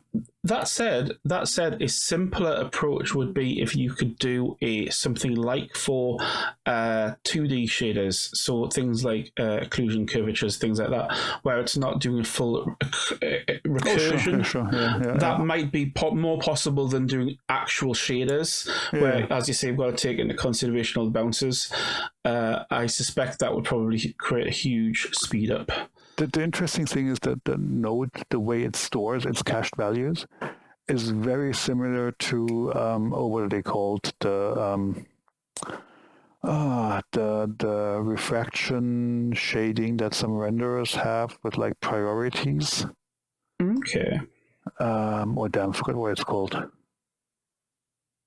Never mind. Sometimes it's a terminology that I forget. It's very arcane, isn't it? It is, yeah. And the last one that last plugin that we developed was qckPck. Oh yeah, which I think is actually my favorite, to be honest. Well, it's about what you use, isn't it? At the end of the day, the nice thing is it's something that I thought would get a lot more people using it, because on the one side it's super simple, but it speeds things up so much. Yeah. But there weren't that many that picked it up. I mean, to be fair, the ones that did pick it up really loved it. But we didn't manage to convince everybody to actually use it. So I guess it depends. I've noticed that even though LightWave can be a super generalist app, it's not. We don't use it in a generalist way. Everybody uses different things, different subsets of the tool. And I think it depends on your workflow and what kind of things that you do. There's a lot of tools, for example, that would be fantastic if you're an animator, and I'm not. So I would be like, if I animated, that would probably be super useful, and I don't. To be fair, I think qckPck is. I mean, it's great for anybody that actually uses shortcuts.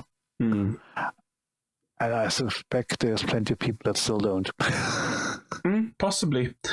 I think I use a lot more shortcuts in Modeler, because you do a million operations in Modeler, whereas in Layout I'm still a little bit like, well, I know where the render settings are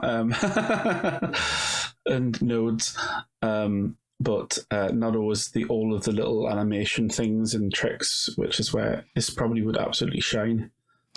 That's actually a funny thing that you bring up there, because if you look at, I mean, I'm looking at, for example, the animators that use Maya and Motion Builder, except for our internal tools that when it comes to game engine and stuff like that, there's no one actually customizes their software. While I can see, LightWave users, they go bananas. Some people, with all sort, menu settings and layouts and colors and all that stuff. And to be fair, I totally get it, because I usually don't like to customize things as well, unless it's something I reuse a lot and I find that, okay, this is not really comfortable to use. But otherwise, because the thing is, you update a new version where your customization might hide a new feature or something like that, or you work on another machine where you haven't applied it. It's just a pain to keep managed all the time. Yeah, true. I mean, most people I think are sitting with the same machine, maybe. But yeah, I do. I agree with you. I used to love the Production Studio preset that came with LightWave when that was introduced. That was nice, yeah. Yeah, because then I had a few, like a Mental Fish Motion Baker, a couple of other custom tools. They were very easy to just add in, but I didn't have to customize much. And right now, I don't know how much I actually do. I customized the UI color to actually look more like a Modo, because I really like that color scheme. Mm-hmm. But other than that, I try not to customize too much. And, control space. Okay, that one is super nice. Yeah. Just the flat search panel, and you can search, and you don't have to really use shortcuts nowadays. Well, that's the interesting thing, because qckPck was kind of designed with that in mind, even though LightWave didn't have the search functionality back then. Oh yeah, true. Oh yeah. Because it only got that in 2019. But once it had it in 20, because then qckPck was developed for 2018. Yes. But once it got the search functionality, it was 10 times better. Oh yeah. Which was really nice. And then you, because it's a nice hybrid of, okay, you have to remember one shortcut. That's the shortcut you assign to open the interface of qckPck. But once you're there, you can either use your mouse or use the shortcuts that are on the user interface. And if you combine that with the ability to search in all pop-up menus, because you can search in all of them, it's super quick. Yeah. Yeah, I need to get, because I own all your plugins. You should add, because I'm a huge supporter of your work, because I think you are, yeah. And I think, to be honest, this is actually an objective. I think you are one of the best third-party developers that LightWave have had. Thanks. Because it's great UI. It's very functional. It's you don't have to have a manual in a way to understand exactly what to do. I mean, I have made questions, but we do have one just in case. You do very, very thorough manual, yes. Oh yeah, that's true. I have referenced it as well. I have owned several of your products as well, Michael. Mm-hmm. Yeah, but then you finally, I think that your Patreon thing kept LightWave alive a little bit. Helped keeping LightWave alive a little bit, at least. It certainly helped keep us alive. Oh yeah, for sure. But did you say that you forgot to pause the? The thing is, Patreon only allows you to pause the whole thing for a month. Oh yeah, and you forgot to pause. And I forgot to pause it again in May because of FMX and stuff like that. Okay. Which means that this month we will have a proper Patreon again with the ability to vote on the plugin. Okay, I've got a few ideas. So yeah, we've got that coming up. I'm actually looking through my email here to see. I hope I had enough money so that it actually went through with my. No, it looked. We already have it. Okay, cool. You have my money. That's good. Then I'm okay, because otherwise I need to throw it at you. To use the line from Blackadder, seen it, now to spend it. That's how I noticed, because we got the mail this evening. We were like, oh damn. Oh, okay. Oh no. Yeah. And this is important to me, because I really like to have my name on the plugins. Yes. You are our biggest patron, and you have your name on all the user interfaces. Yep. But yeah, there's so many tools that you guys developed for Patreon as well over the years. Yeah, I mean, it's starting to become a really, really nice asset. My favorite is, oh God, there are several of them, but I really love the PBR texture set node. That one nice is saving a lot of time, when you have PBR stuff.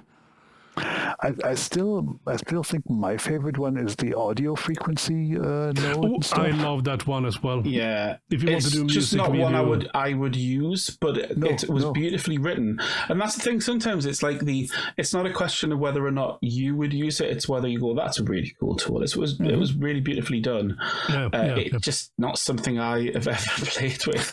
There's a few people I can imagine playing with that. And it was also one of those things, a bit like the exrTrader, where I initially thought, this is going to be like super complicated because I've never done any audio processing before, and to write that you have to actually split up audio into different frequencies using fast Fourier transforms and stuff like that, which I knew like theoretically, but didn't know how to use any of the libraries and stuff like that. And in the end, it was luckily simpler than I thought, and a lot more. And I should have written this like 10 years earlier. But it's just great. I really like that one.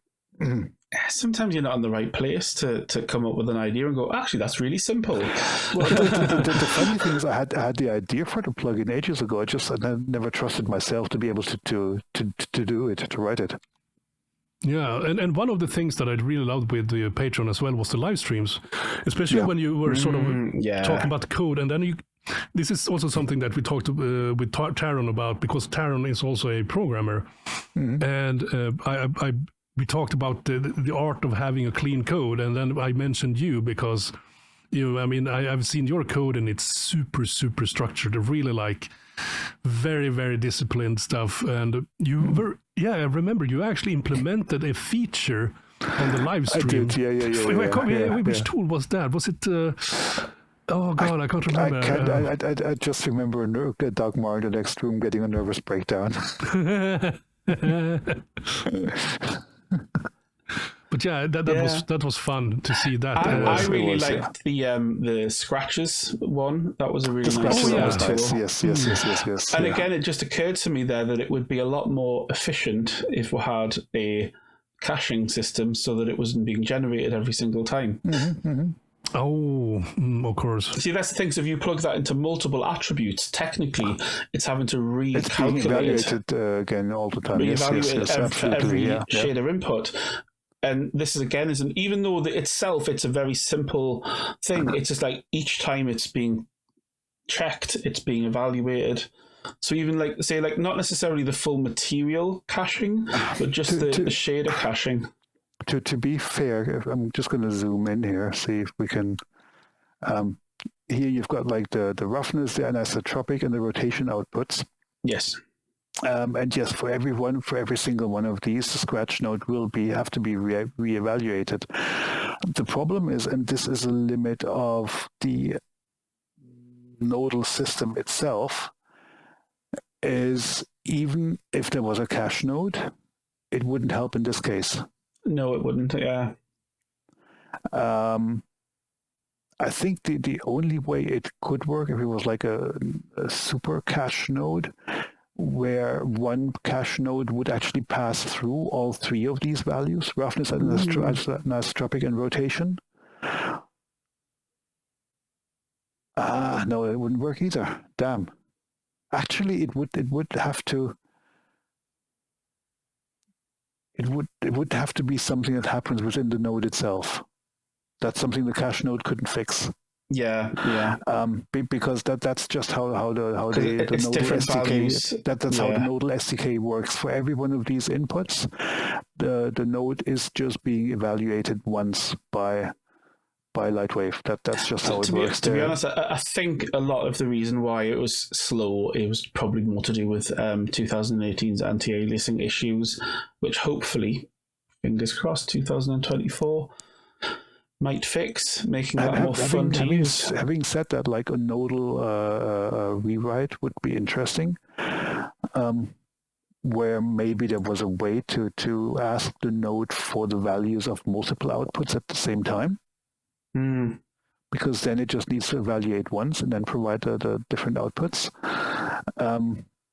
LightWave could also just do internal caching because it's got a lot more information than the cache node does.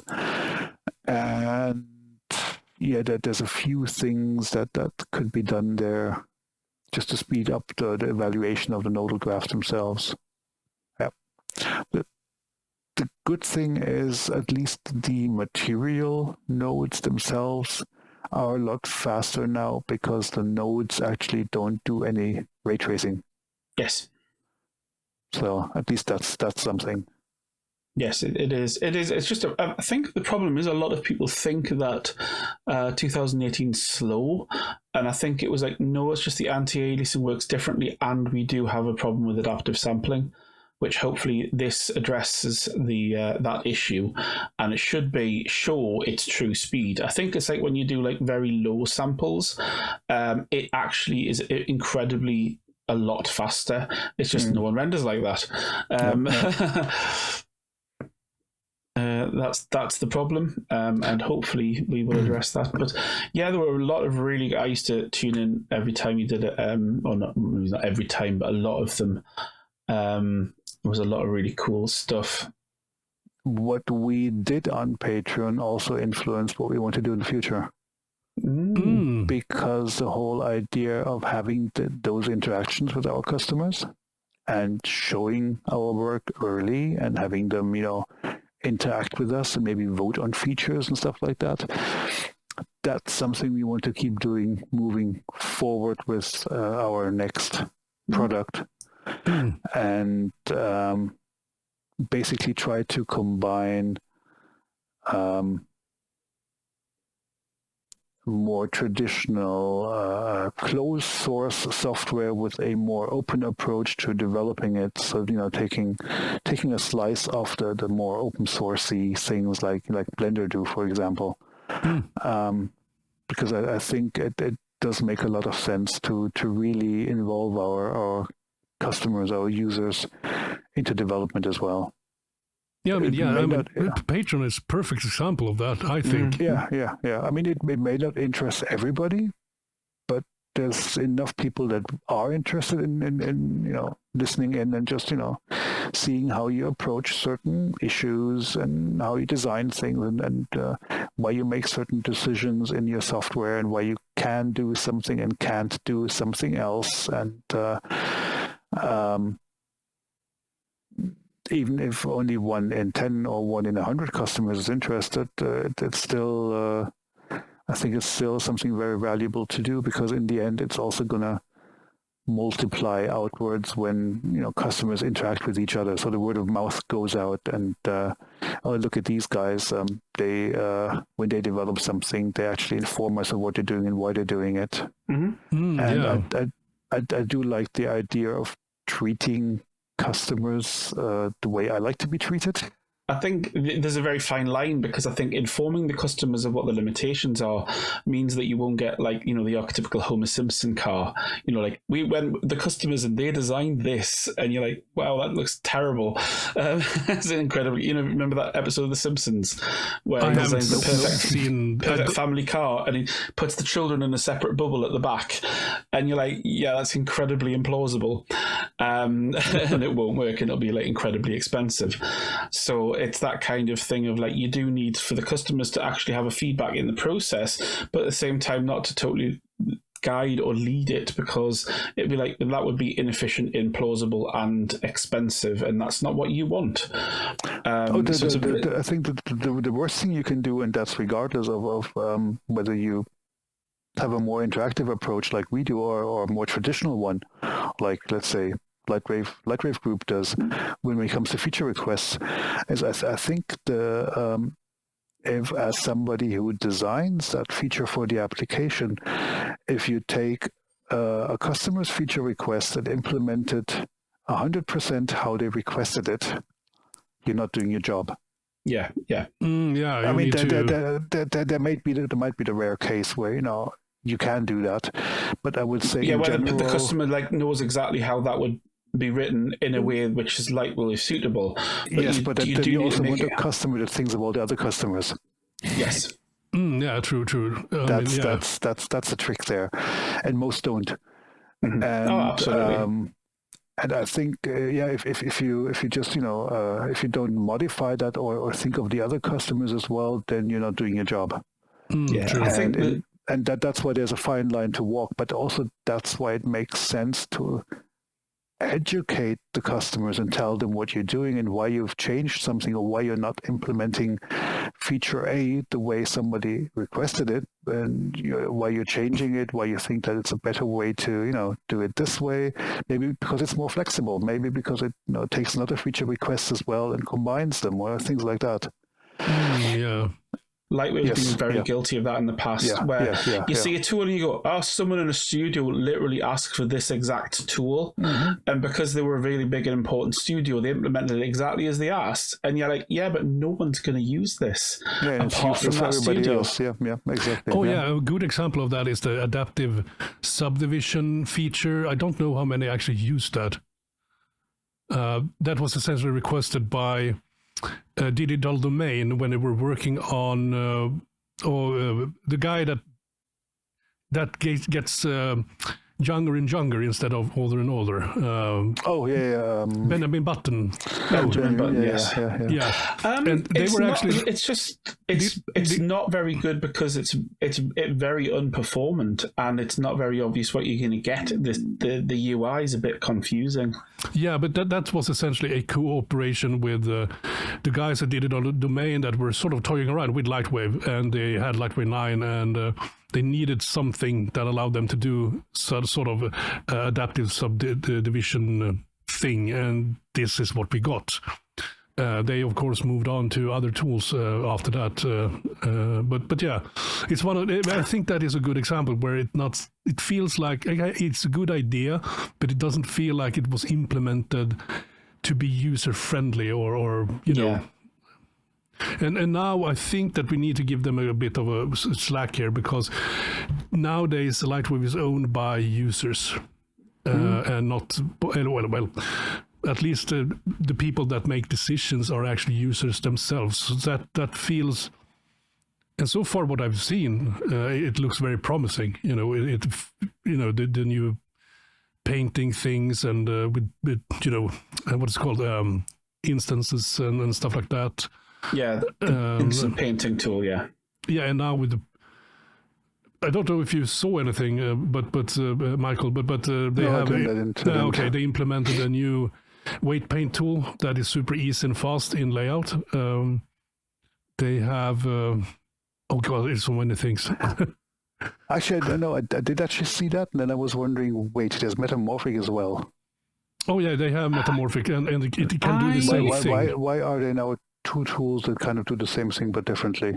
I suspect the reason why is because they maybe it's probably because they suffer from the same problem that a lot of tools have in LightWave, where it's developed in a closed box and they can't really access or edit those tools anymore because the developer they bought it from is no longer working on LightWave stuff, and they might have had to reinitialize it from, because the whole idea was that they were developing a painting API for the whole software, and this uses that rather than it being like a standalone tool, so that it hopefully can be used for multiple things for multiple applications across the app. At least that's what they said. I genuinely have no idea, but I know it's a bit like the whole issue of why did they need to invent Chamfer when Rounder existed already?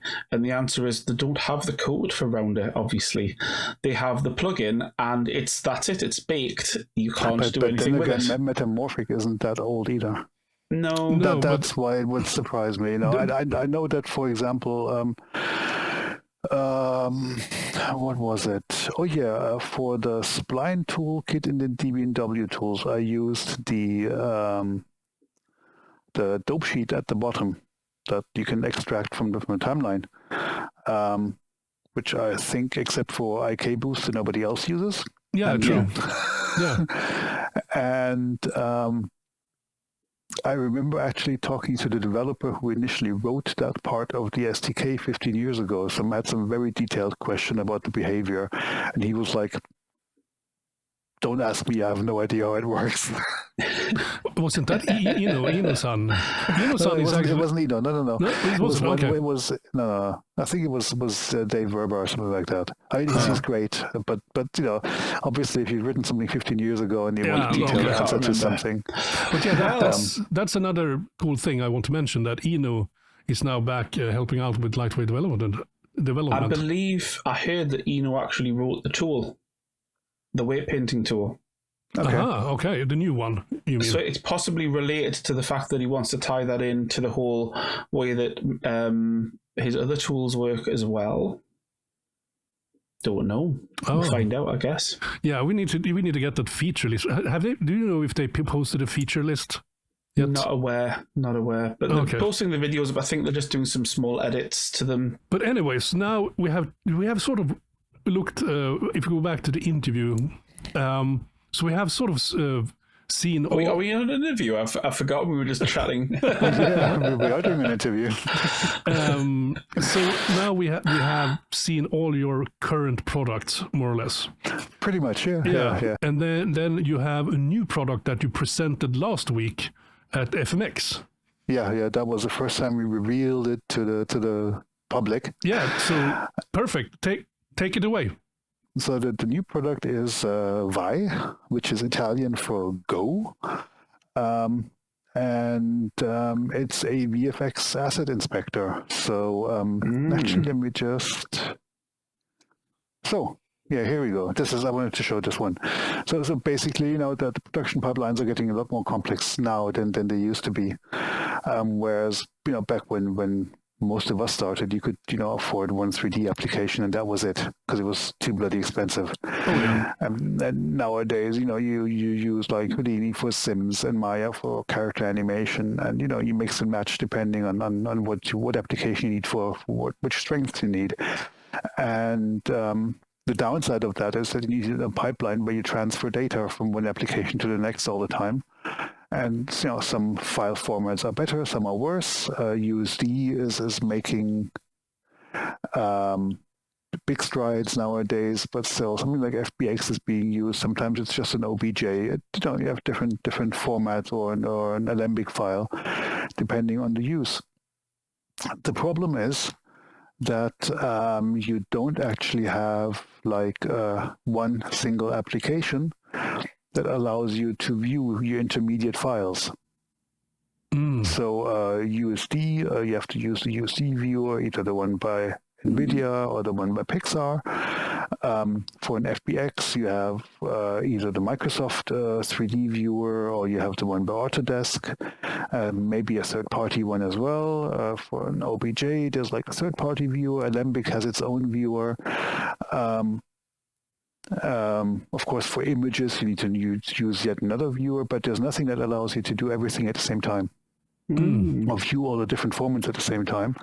So that's where we thought there would be a way for us to put our product, because one thing that we wanted to do is move away from developing plugins, because that means we depend on other companies. And as we have seen with LightWave, yes, not being developed for 3 years, that all of a sudden meant that, we basically didn't have a lot of income because nobody was buying plugins. True. Or there's a danger that you develop something and, you might be able to release it for a version or so, and then the developers of the host application say, hey, that's a cool idea, let's implement that. And even if their feature isn't as good as your plugin, you might still lose, half of the potential users because it's good enough for them. Yeah. If all they want is like a simple layered OpenEXR support or export, then they might not need the fancy one that exrTrader provides, because they're using After Effects, and After Effects is a bit more limited in the import. And, then there's no reason for them to actually, purchase that if the built-in one is all they need anyways. So, yeah, it's we needed to regain independence, and so we thought, okay, we need a standalone application. And then the next question was, well, what can we actually develop, being a single small developer? And it had to be something in 3D. And then since I think in components, I was like, okay, what do I need for a 3D application? I need a viewport. I need some navigation tools. I need a user interface, of course. I need to be able to load and save stuff. And what's the least amount of components that I need to have an application? And that basically led us to a 3D viewer. That's the simplest thing you can do in 3D. So yeah, it allows you to load assets, FBXs, OBJs, USDs, and LWOs as well, right? LWO as well, even though, to be quite fair, I haven't really tested it that much. You live in Stuttgart, right?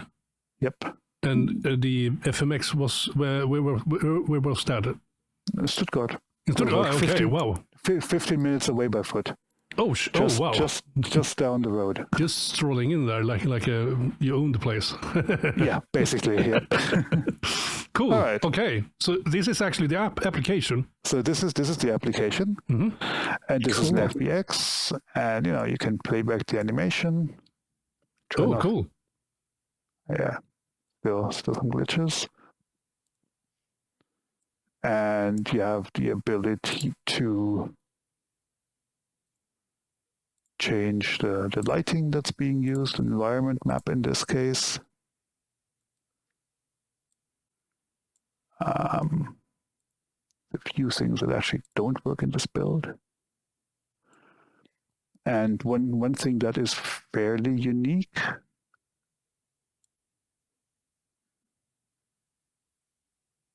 is that you can actually load multiple assets at the same time.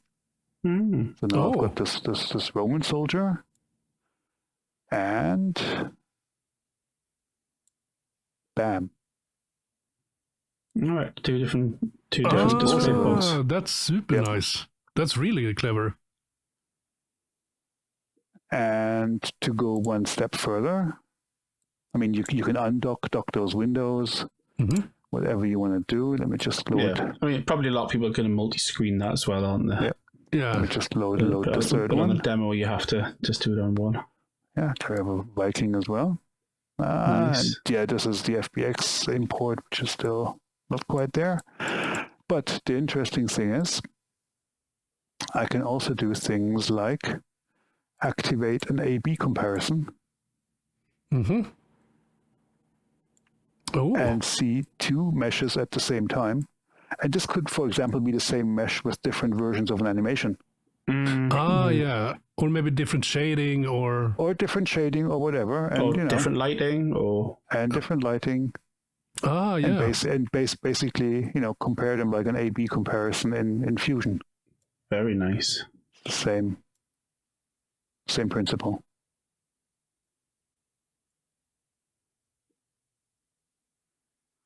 So, I mean, this is already something that nobody else does. And even like the multi-document interface where you can have multiple 3D assets open at the same time is also fairly unique. So one of the uses would also just be, to have something open on your second display, just to reference geometry while you're, modeling something or whatever, and you want to check another asset or so without loading it into your main project. Oh, wow. So you just fire this up very, very small and light and neat.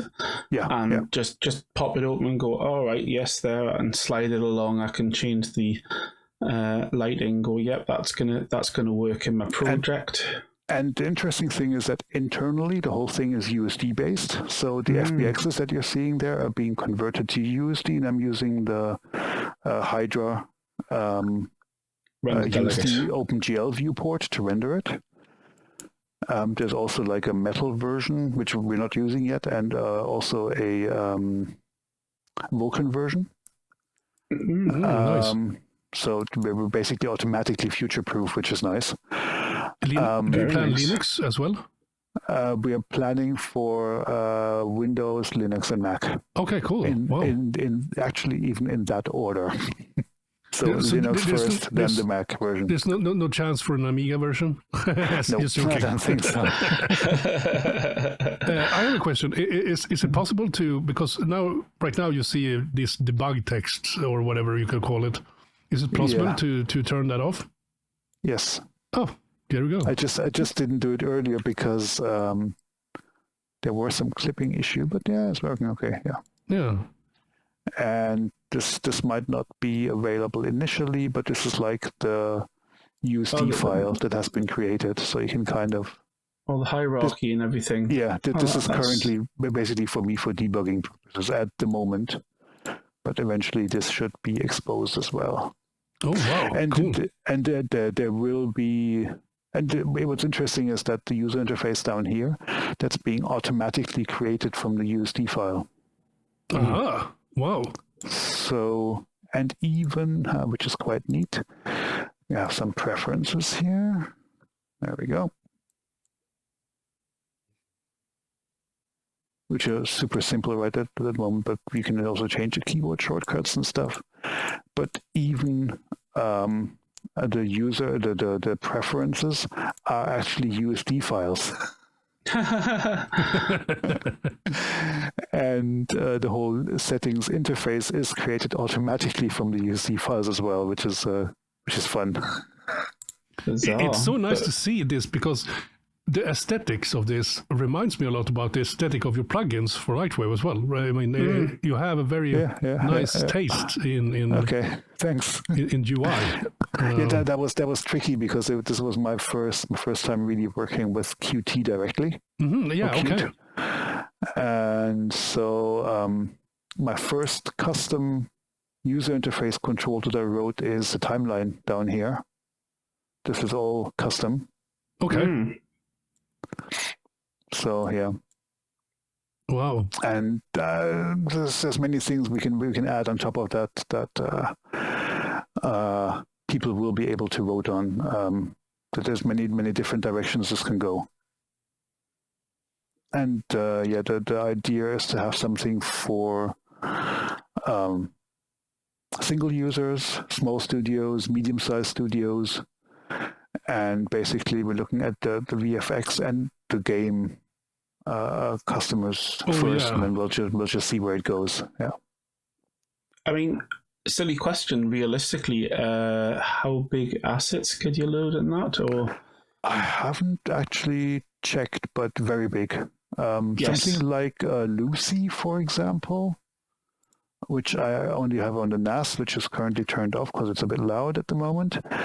I'm thinking like there's that big USD scene that you can see for like some of the Pixar ones, like Under the Sea. Yeah, the super big one, no. I haven't tried that one, but let me see. STL file, where is it? Stanford Lucy, I think, is the one I'm looking for. Stanford Lucy is 28 million triangles. That works without a hitch. Yeah. No problem. Animated? I mean, I don't know if anyone would want to try to even rig and animate that.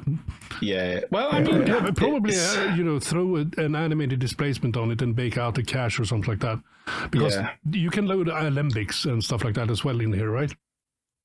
Yes. Yeah. Silly question, because obviously I know very little about these things. That's got obviously the full rig thing. Is it possible to interact with the rig? No, not at the moment. No. Currently, it's just playback.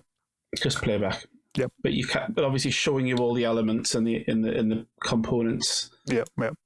Maybe do like you could do a LightWave style bone transparency thing, where it overlays it so you can see them in. Yeah, the thing is currently all these shading modes are what Hydra. The render delegate itself provides, so it might not be able to do that. It's a shame, because that would probably be a useful thing. One thing we'll also be able to do is attach Hydra-based renderers. So you could have ray traced version of this in your viewport. And also the next thing that I'm going to add, I already got the button for it, but I haven't got added the code, is, for example, something like an automatic turntable. Yeah, so just press that and then it just automatically rotates the mesh. Oh, and if you did a rendering one, you could even do a automatically caching it to disk so that you can just save it.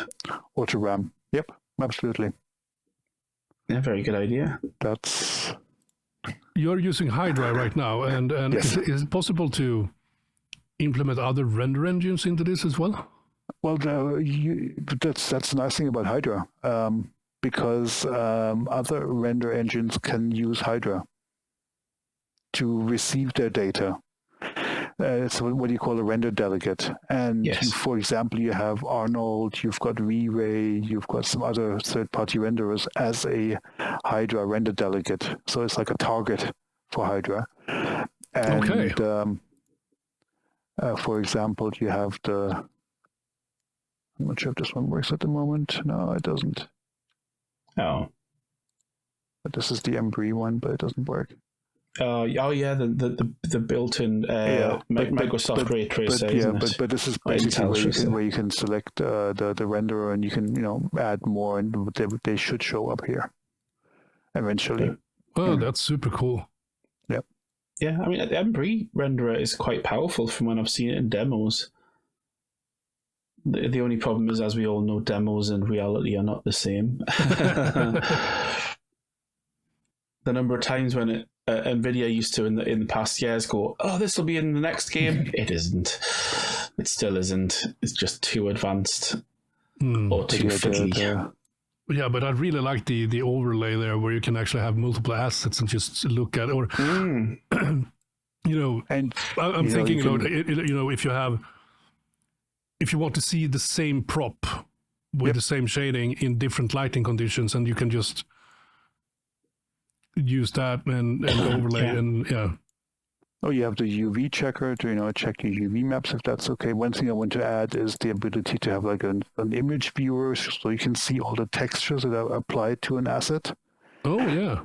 Yeah, there's so many things, and what's currently not working is the matte cap. But I think that's some stupid bug right moment. Yeah, that would be nice. But you can apply a matte cap to the whole thing to check your geometry. Yeah, you could do if you haven't got one of those, what do you call them, those shaders where it shows the curvatures. Yeah, or that, yeah.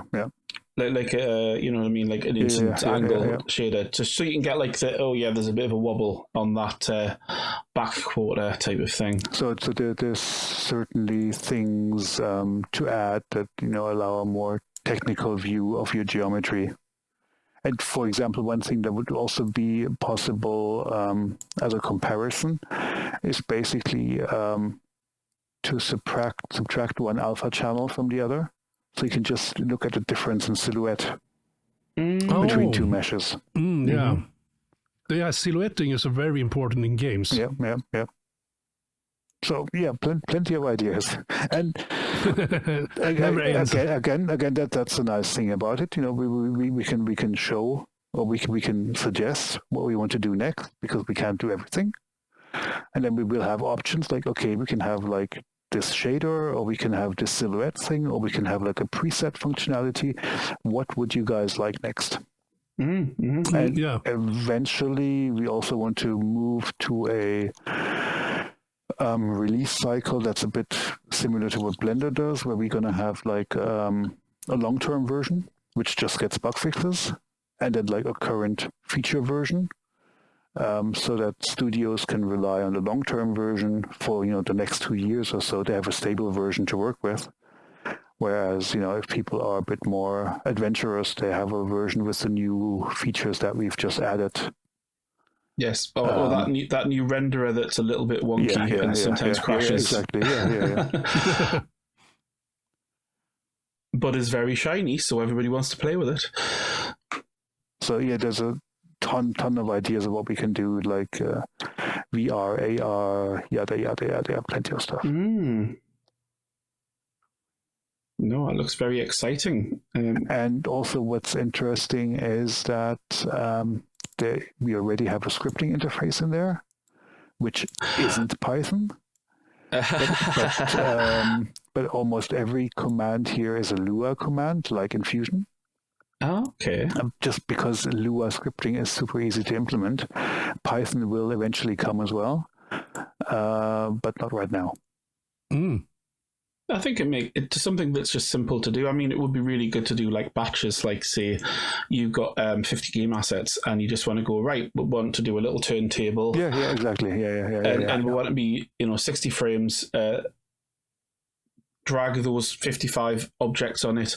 It makes a little turntable of everyone. There's all sorts of riddles, which if you've got a good scripting interface would probably be relatively easy to do. Yeah. And you could probably do built-in ones that you can think of. It occurred to me as well, just looking at your little graph that you showed initially, where you didn't actually have the image viewer, but you should probably have that too. Oh, yeah. And image sequence viewer as well. Yeah. Well, it just made me think of I remember you did that really cool demo of the EXR with the depth pass. And you did, that would be really cool. So I'll just drag that into the viewer and I can do a little quick spin turntable thing and go, look, there's the cool depth. Just automated where you don't have to worry about the settings or anything. It's just like a dead simple viewer concept. Yep. I think that would be really good for people who will say, because, like launching things like Fusion or what do you call it? Nuke's massive. It's like a gigantic thing. If you can just quickly, right click on it, go load your little bit of software, and bam, you've got it coming straight up very efficiently. So this is, for example, the scripting here, and as an example, I can open the about window using a script. So and then what's in the menu there, or what I assign to the shortcuts, is basically small scripts. And this is like my debug version, so I can actually see the USD file that I've created internally. This is just for debugging.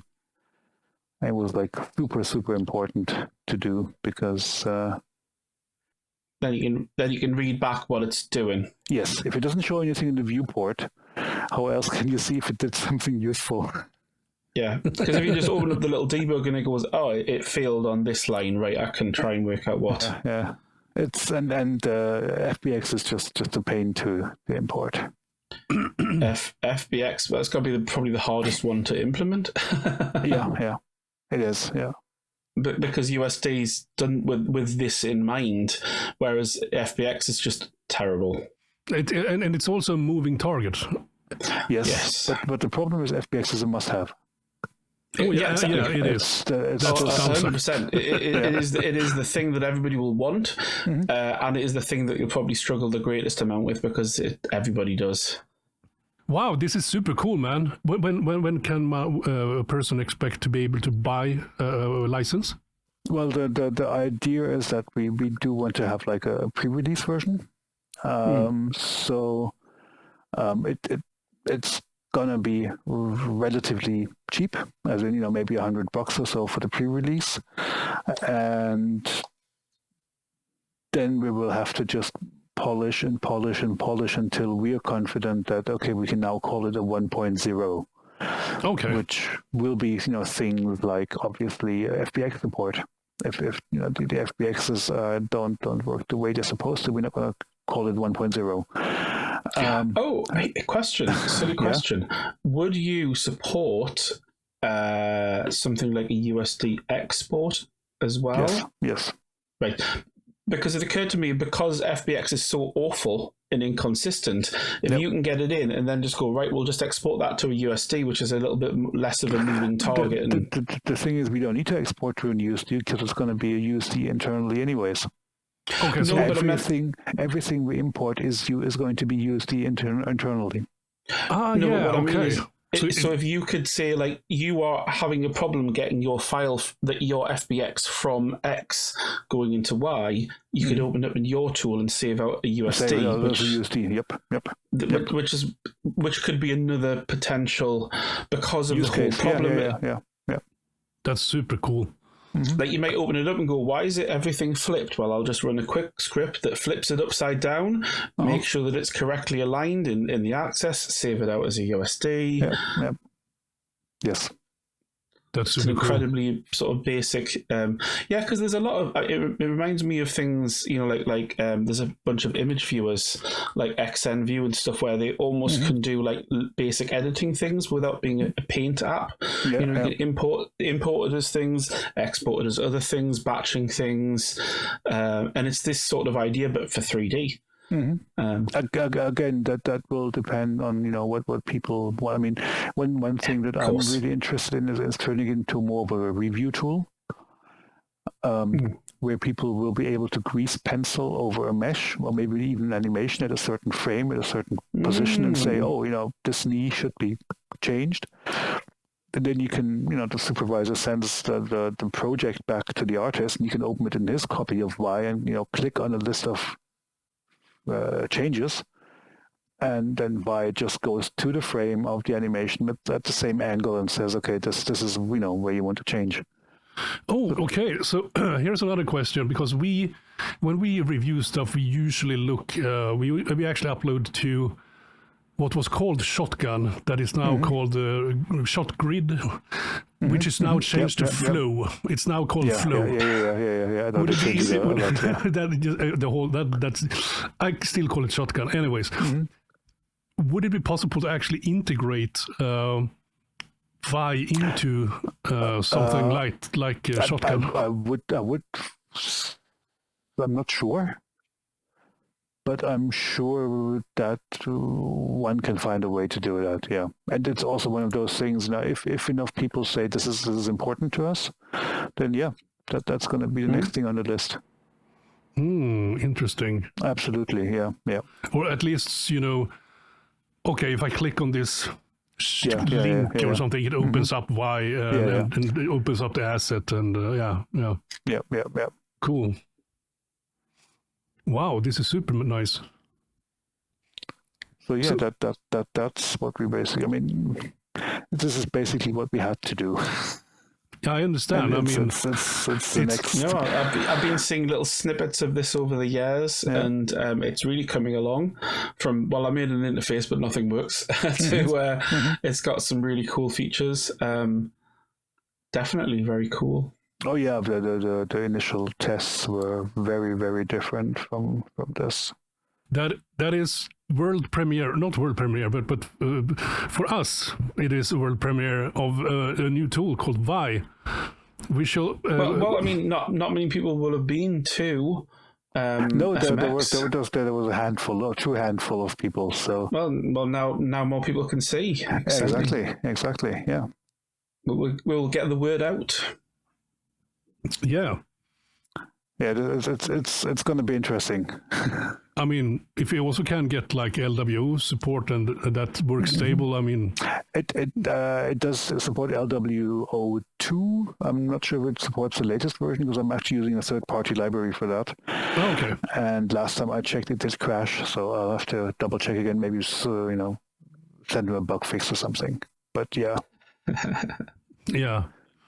Or just ask LightWave Digital, hey, can I please get, so I can implement, the number of times I have wanted to watch or look at a LightWave O file without having to open LightWave.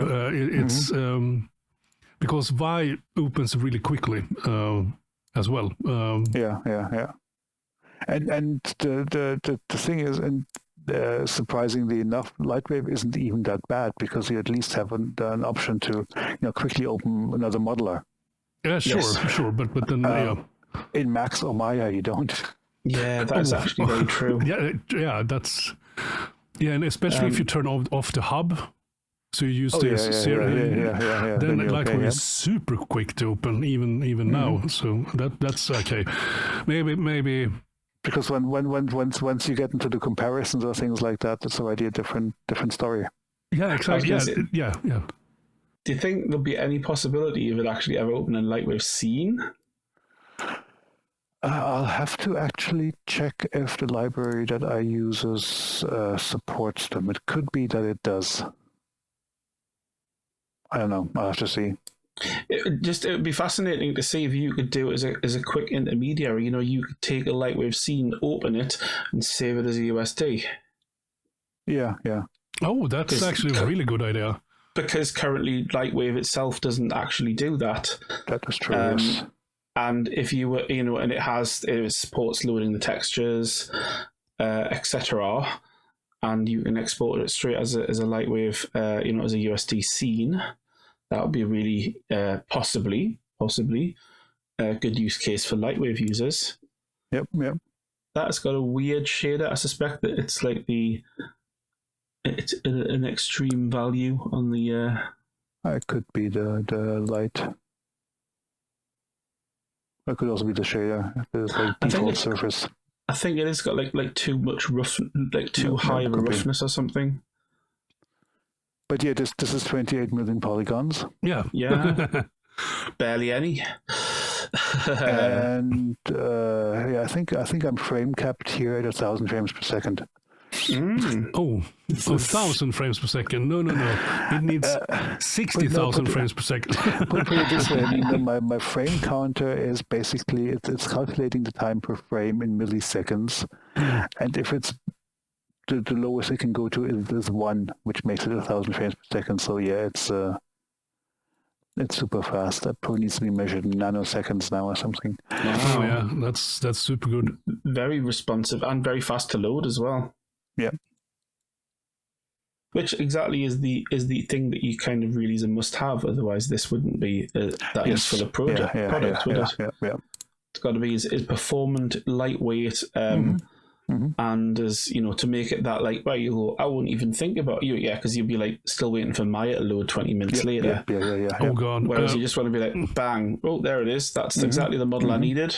Yeah, and also keeping things simple as possible as well, because this is going to be used by supervisors and lead artists and stuff like that. Oh yeah, sure. For review stuff and making it load fast and look accurate, and they can also throw in different light probes and stuff like that. And then, I mean, that's amazing. That's amazing review tool. Actually, I think that this has the potential to take off a lot. To be honest. I hope so. Yeah. It's. I mean, the thing is, I've talked to people about it over the last couple of years, and in many cases, you start to talk about it, and they're like, I don't know what this could be used for, and then you explain it a bit more in more detail, and all of a sudden they're like, okay, wait, why doesn't this exist? Yeah. It's one of those tools, Well, because it was very, very hard to do until relatively recently because of USD, really, wasn't it? It certainly helps, yeah. Although I think the first version that I wrote, I actually wrote my own like mini OpenGL engine. But yeah, this is much nicer. But the thing is also, if you start developing something like that and you're going to spend some time doing it, and you find that nothing else like that really exists on the market, you also start questioning yourself, is this actually a good idea? Because if it is a good idea, why didn't anybody else do it? Yeah. Yeah, if it could exist, why doesn't it exist already? So you're second guessing yourself, yeah. But to be fair, if I look at some of the plugins that I wrote before, it wouldn't be the first time. If you look at exrTrader or infiniMap, it's the same thing. Yeah, people are screaming out for it. Why doesn't it exist? Well, because no one had solved it before. I mean, now we have seen the presentation of this one, but there's some other questions I also have, Sure. That is more about you as a person. I mean, what other interests do you have? I mean, we have mentioned you are a gamer, right? You play a bunch of games. Elite Dangerous. I'm a gamer. I've got a bunch of online friends, some of which I've been friends with for more than 10 years or something, and some I've even met in person. Oh, nice. Which is super nice. Yeah. What else do I do? I like to listen to music a lot, and I like to cook. Oh, you like to cook as well? Believe it or not, yeah. Oh, but I've seen some of your cookery in the past. I remember when we used to do the old LightWave hangouts with Stephen Scott. Yeah. Nice. But yeah, and that's enough to keep me busy. I think Mars Volta is one of your favorite rock bands, right? Yeah, I actually saw them live. Yeah. They were fun. They were great. Yeah, they're pretty cool. Very rhythmic and interesting stuff going on, in their songs rhythmically. But also they are not like Meshuggah where everything's just aggression. It's like they have melodies, a lot more melody and stuff, and so it's sort of like a mix between rock and fusion or rock and jazz or something like that. Yeah. I mean that's they're very 70s style in some of what they do, but that's also why I like stuff like System of a Down, for example, because it's just very extraordinary for the genre. I suppose. Yeah. So I know that you're not really using LightWave a lot, because I think you sort of code more for LightWave than you actually use it or have been coding more. Nowadays, yes. The last couple of, I don't really do that many gigs anymore. It's just for older customers. And the last ones that I did, I required features that LightWave just doesn't have. So, what can you do? I did some work where I had to export to GLTF, to the 3D web format. Which LightWave still doesn't support. And to be fair, when Microsoft released Windows 10, they also announced that GLTF was going to be their 3D format of choice, the one that Microsoft embraced. And I remember as a beta tester, I was like bombarding the LightWave developers to add GLTF support. Didn't happen. Okay. If it was like OpenEXR, I would write one myself, but that's a bit. It's a lot more complex than EXR is. And the other gig, I needed lots of rendering power, and I wasn't quite happy with Octane, and I wasn't sure if it would render at the resolution that I needed. Yeah. And because I needed like 16 by 16K. Oh, that's big. Yeah, and I wasn't sure if it would, because it was for interactive panels where you could zoom in and out. And I knew that Cycles allowed for tiled rendering. I wasn't sure if Octane allowed for that. So that's why I ended up using Blender again. And the CPU-based render is too slow for it as well, right? And especially that resolution. Yeah. So unfortunately, my last big gigs, 3D gigs, were both Blender. Yeah. But you use what you need to use, right? Yeah, exactly. Yeah. And I also did end up liking lots of features that it actually has. I also found that the compound nodes that the Blender has, they're almost as nice as nodeMeister. They're really well implemented. They've got some nice stuff there. Yeah. And I also did lots of JavaScript coding in the last couple of years because it pays the rent. Yep. So yeah. Yeah, you have to survive, man. Absolutely. Yeah. And So, is there anything we didn't ask you that you would like to talk about? Or not really. Or have you talked about anything that you would want to expand on a little bit further? No, I can't think of anything that's specific. No, not really. Yeah, okay. We got the past, we got now, and we got the future. So Oh yeah, true. And also this is more about LightWave centric again, but the LightWave community. What do you think needs to happen to make it stay positive, constructive, engaging, and energetic? In all honesty, one thing I would like to see is LightWave Digital to be a lot, and I mean a lot, more open and better at communicating. And that's given all the positive experiences that we had on Patreon, with all the interaction, with all the live streams, and knowing that it's not that much of an effort, because I could basically, open OBS anytime I wanted to for 30 minutes and just, talk about what I'm currently working on easily, because I'm actually working on that stuff. I can, plenty to talk about. And it just keeps people engaged. I would like to see a lot more of that by LightWave Digital, because right now I feel that when it comes to interacting with their customers, they haven't really moved away from new tech, and new tech never moved out of the 80s. Also, when it comes to release schedules, release a lot more updates, a lot more patches. Would basically like to see small fixes every 2 months or so.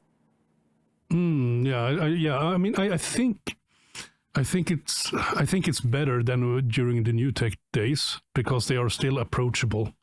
I mean, I can talk to Elmar any day, and everyone can write him, and I know that Andrew Bischoff have been super busy and on Discord this half year, because he's been he actually works full time on what's it called, the company.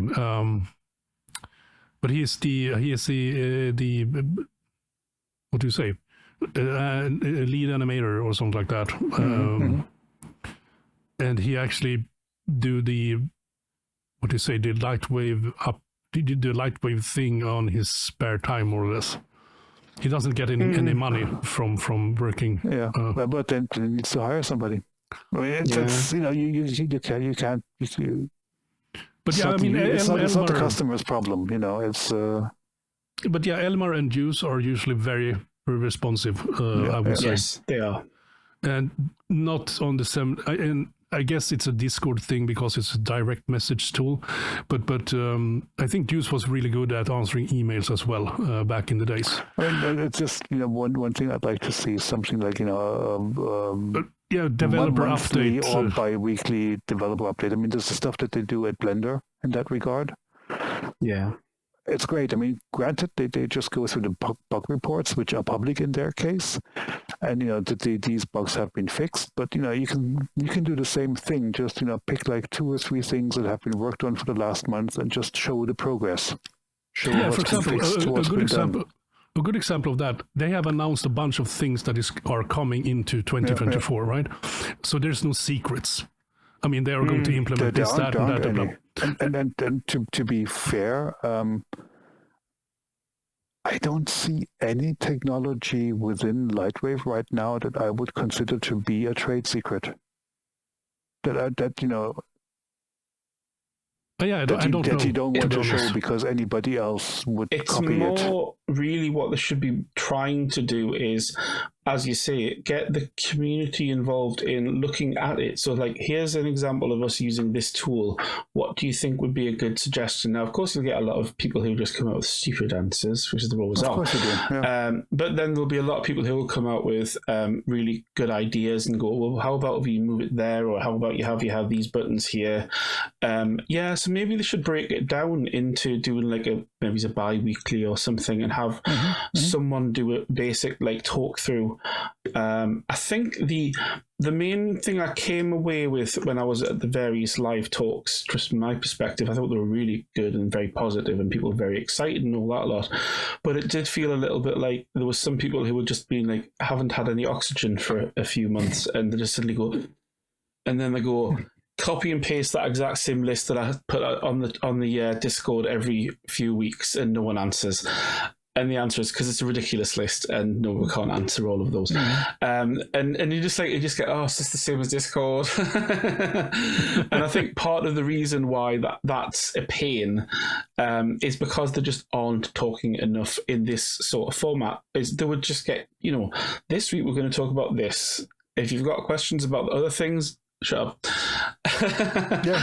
And just have like a little bit of a nice, friendly chat. And get maybe one of the developers or something, show off this is the feature, and get people to comment on the things that they will go, well, this might improve the interface, and have it more focused rather than these big sweeping kind of secrets that are coming out type of thing. I mean, as I said, half an hour is plenty to talk about 2 or 3 features. Yeah, absolutely true. Well, maybe we'll tell them. One thing I really like, I think when it comes to companies in like the VFX space, the one I have the most respect of is the side effects. And one thing that I learned about them is apparently every one of their developers has to do tech support for some amount of time. Oh, wow.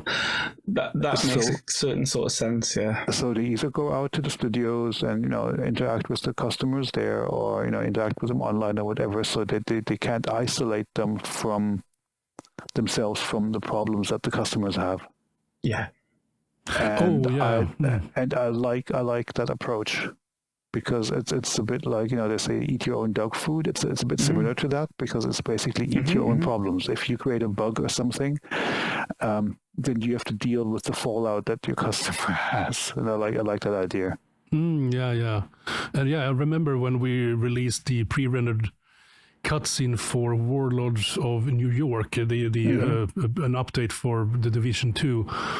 I remember side effects were one of the first to congratulate us on a good job, because we were using Houdini and Redshift, right? So it's super. They seem to be a really nice bunch of guys over there. The software is super expensive though, but I mean, sure, but they can, because they can afford to be super nice. Yeah, they have the technology for that, of course. I mean, nothing can beat Houdini, I think, when it comes to what it is really good at. But I would also argue that the customer interaction that they do is also a part of why they could charge that price. True. Yeah, that's actually true. Yeah. And as a smallish company, I mean, if you're Autodesk, you can afford to tell every customer to just sod off. But as a small company, you have to treat your customers differently and be more open. But at the same time, I think, it's not very expensive to have a member of staff that can help to interact with the community and be chatty and responsive. No. Even just to get a developer to talk about something, I mean, you pay a couple of quid for a microphone. Everybody has a webcam nowadays anyways. Yeah. Streaming isn't that big a deal either. And, half an hour, as I said, if you're actually the developer of a piece of code, you can easily talk about that for half an hour.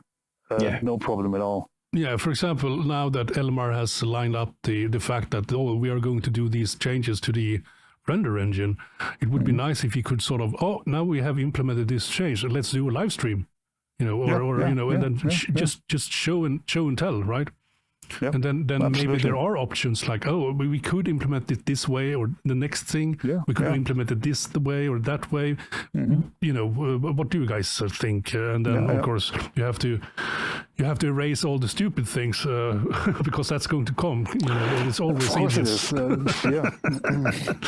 But I mean that's why I really loved about your Patreon thing, because I was terrible at actually making the dates though, because I was like, I had to watch the VOD afterwards, but I still voted, I think, on stuff. We still had plenty of people actually watching them after the initial stream, which is fine. Yeah.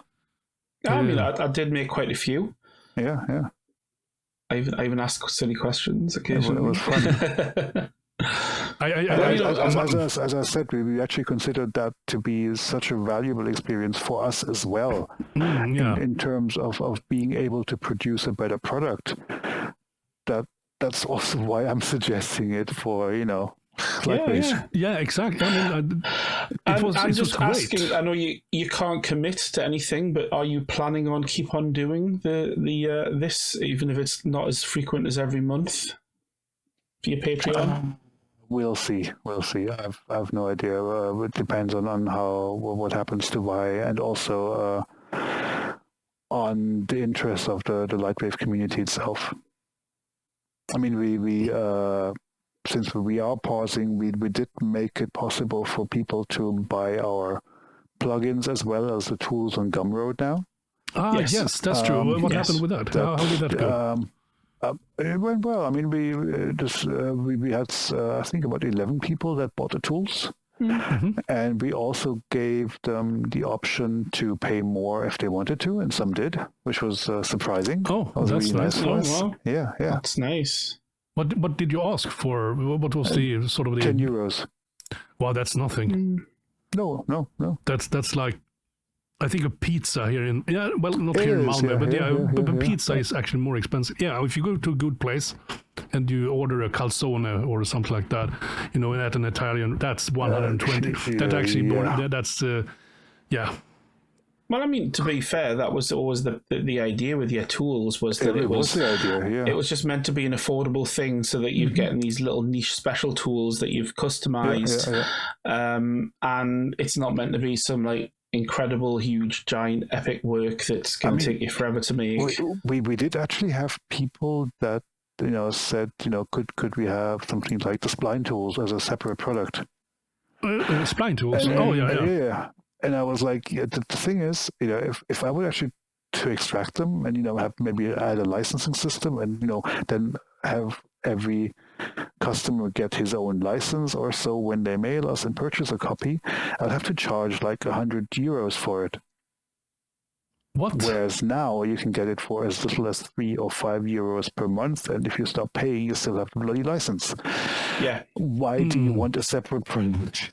Yeah, when they can have all of the other things that come as part of the tools. It's a no-brainer. But that was never the idea behind the tools. Yeah, so it was really, they're really good, and I hope you keep doing them, because every now and again, I have to say though, I'm starting to run out of good ideas. I mean, I still have a few,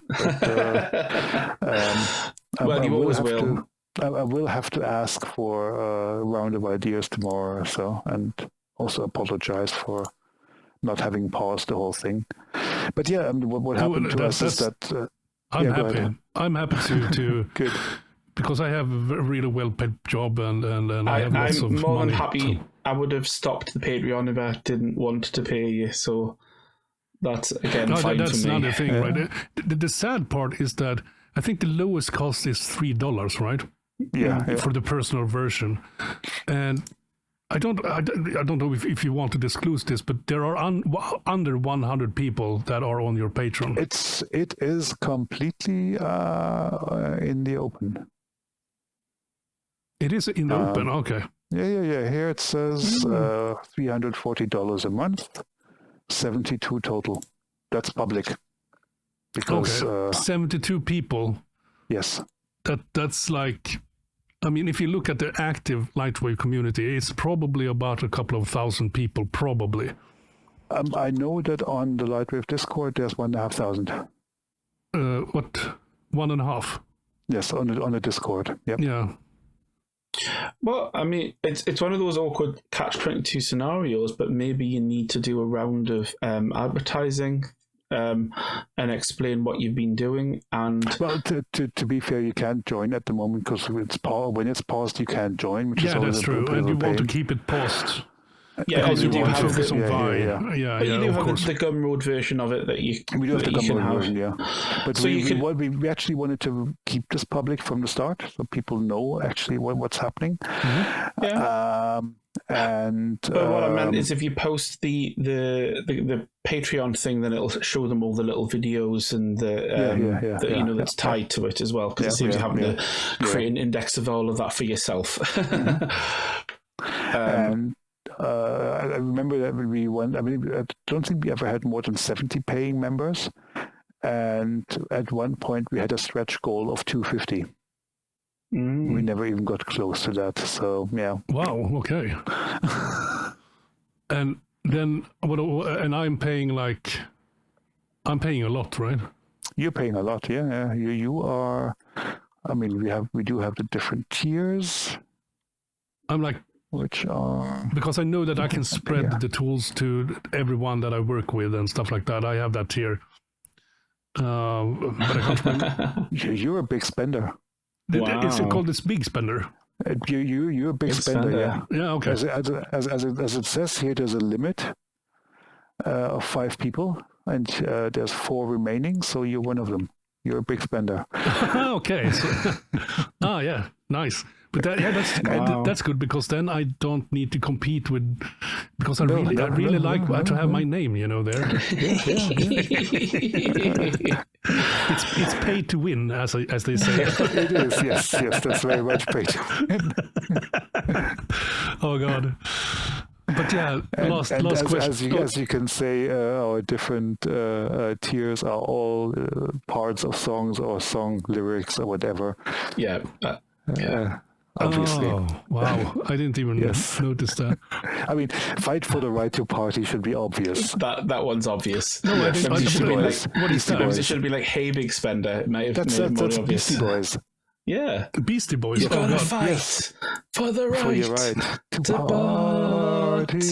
Oh God, I have heard that song, but I didn't know it was Beastie Boys. I mean, I'm a metalhead, so, and I also listen to jazz and fusion. Well, I mean, they started out as a punk group, so it's close enough.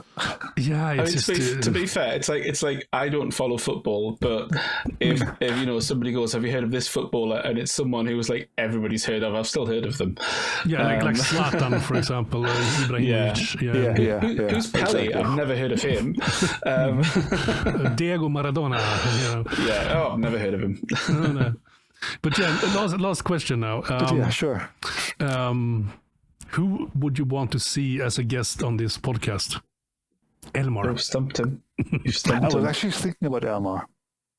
Oh, we'd love to have him on and just trying to prise him away from his, take some of that weight off his shoulders. Maybe move his monitor, his camera down a bit. The joke right now is that he's, because of the pressure he has had during this development time, he's shrinking. He's 1 foot shorter now.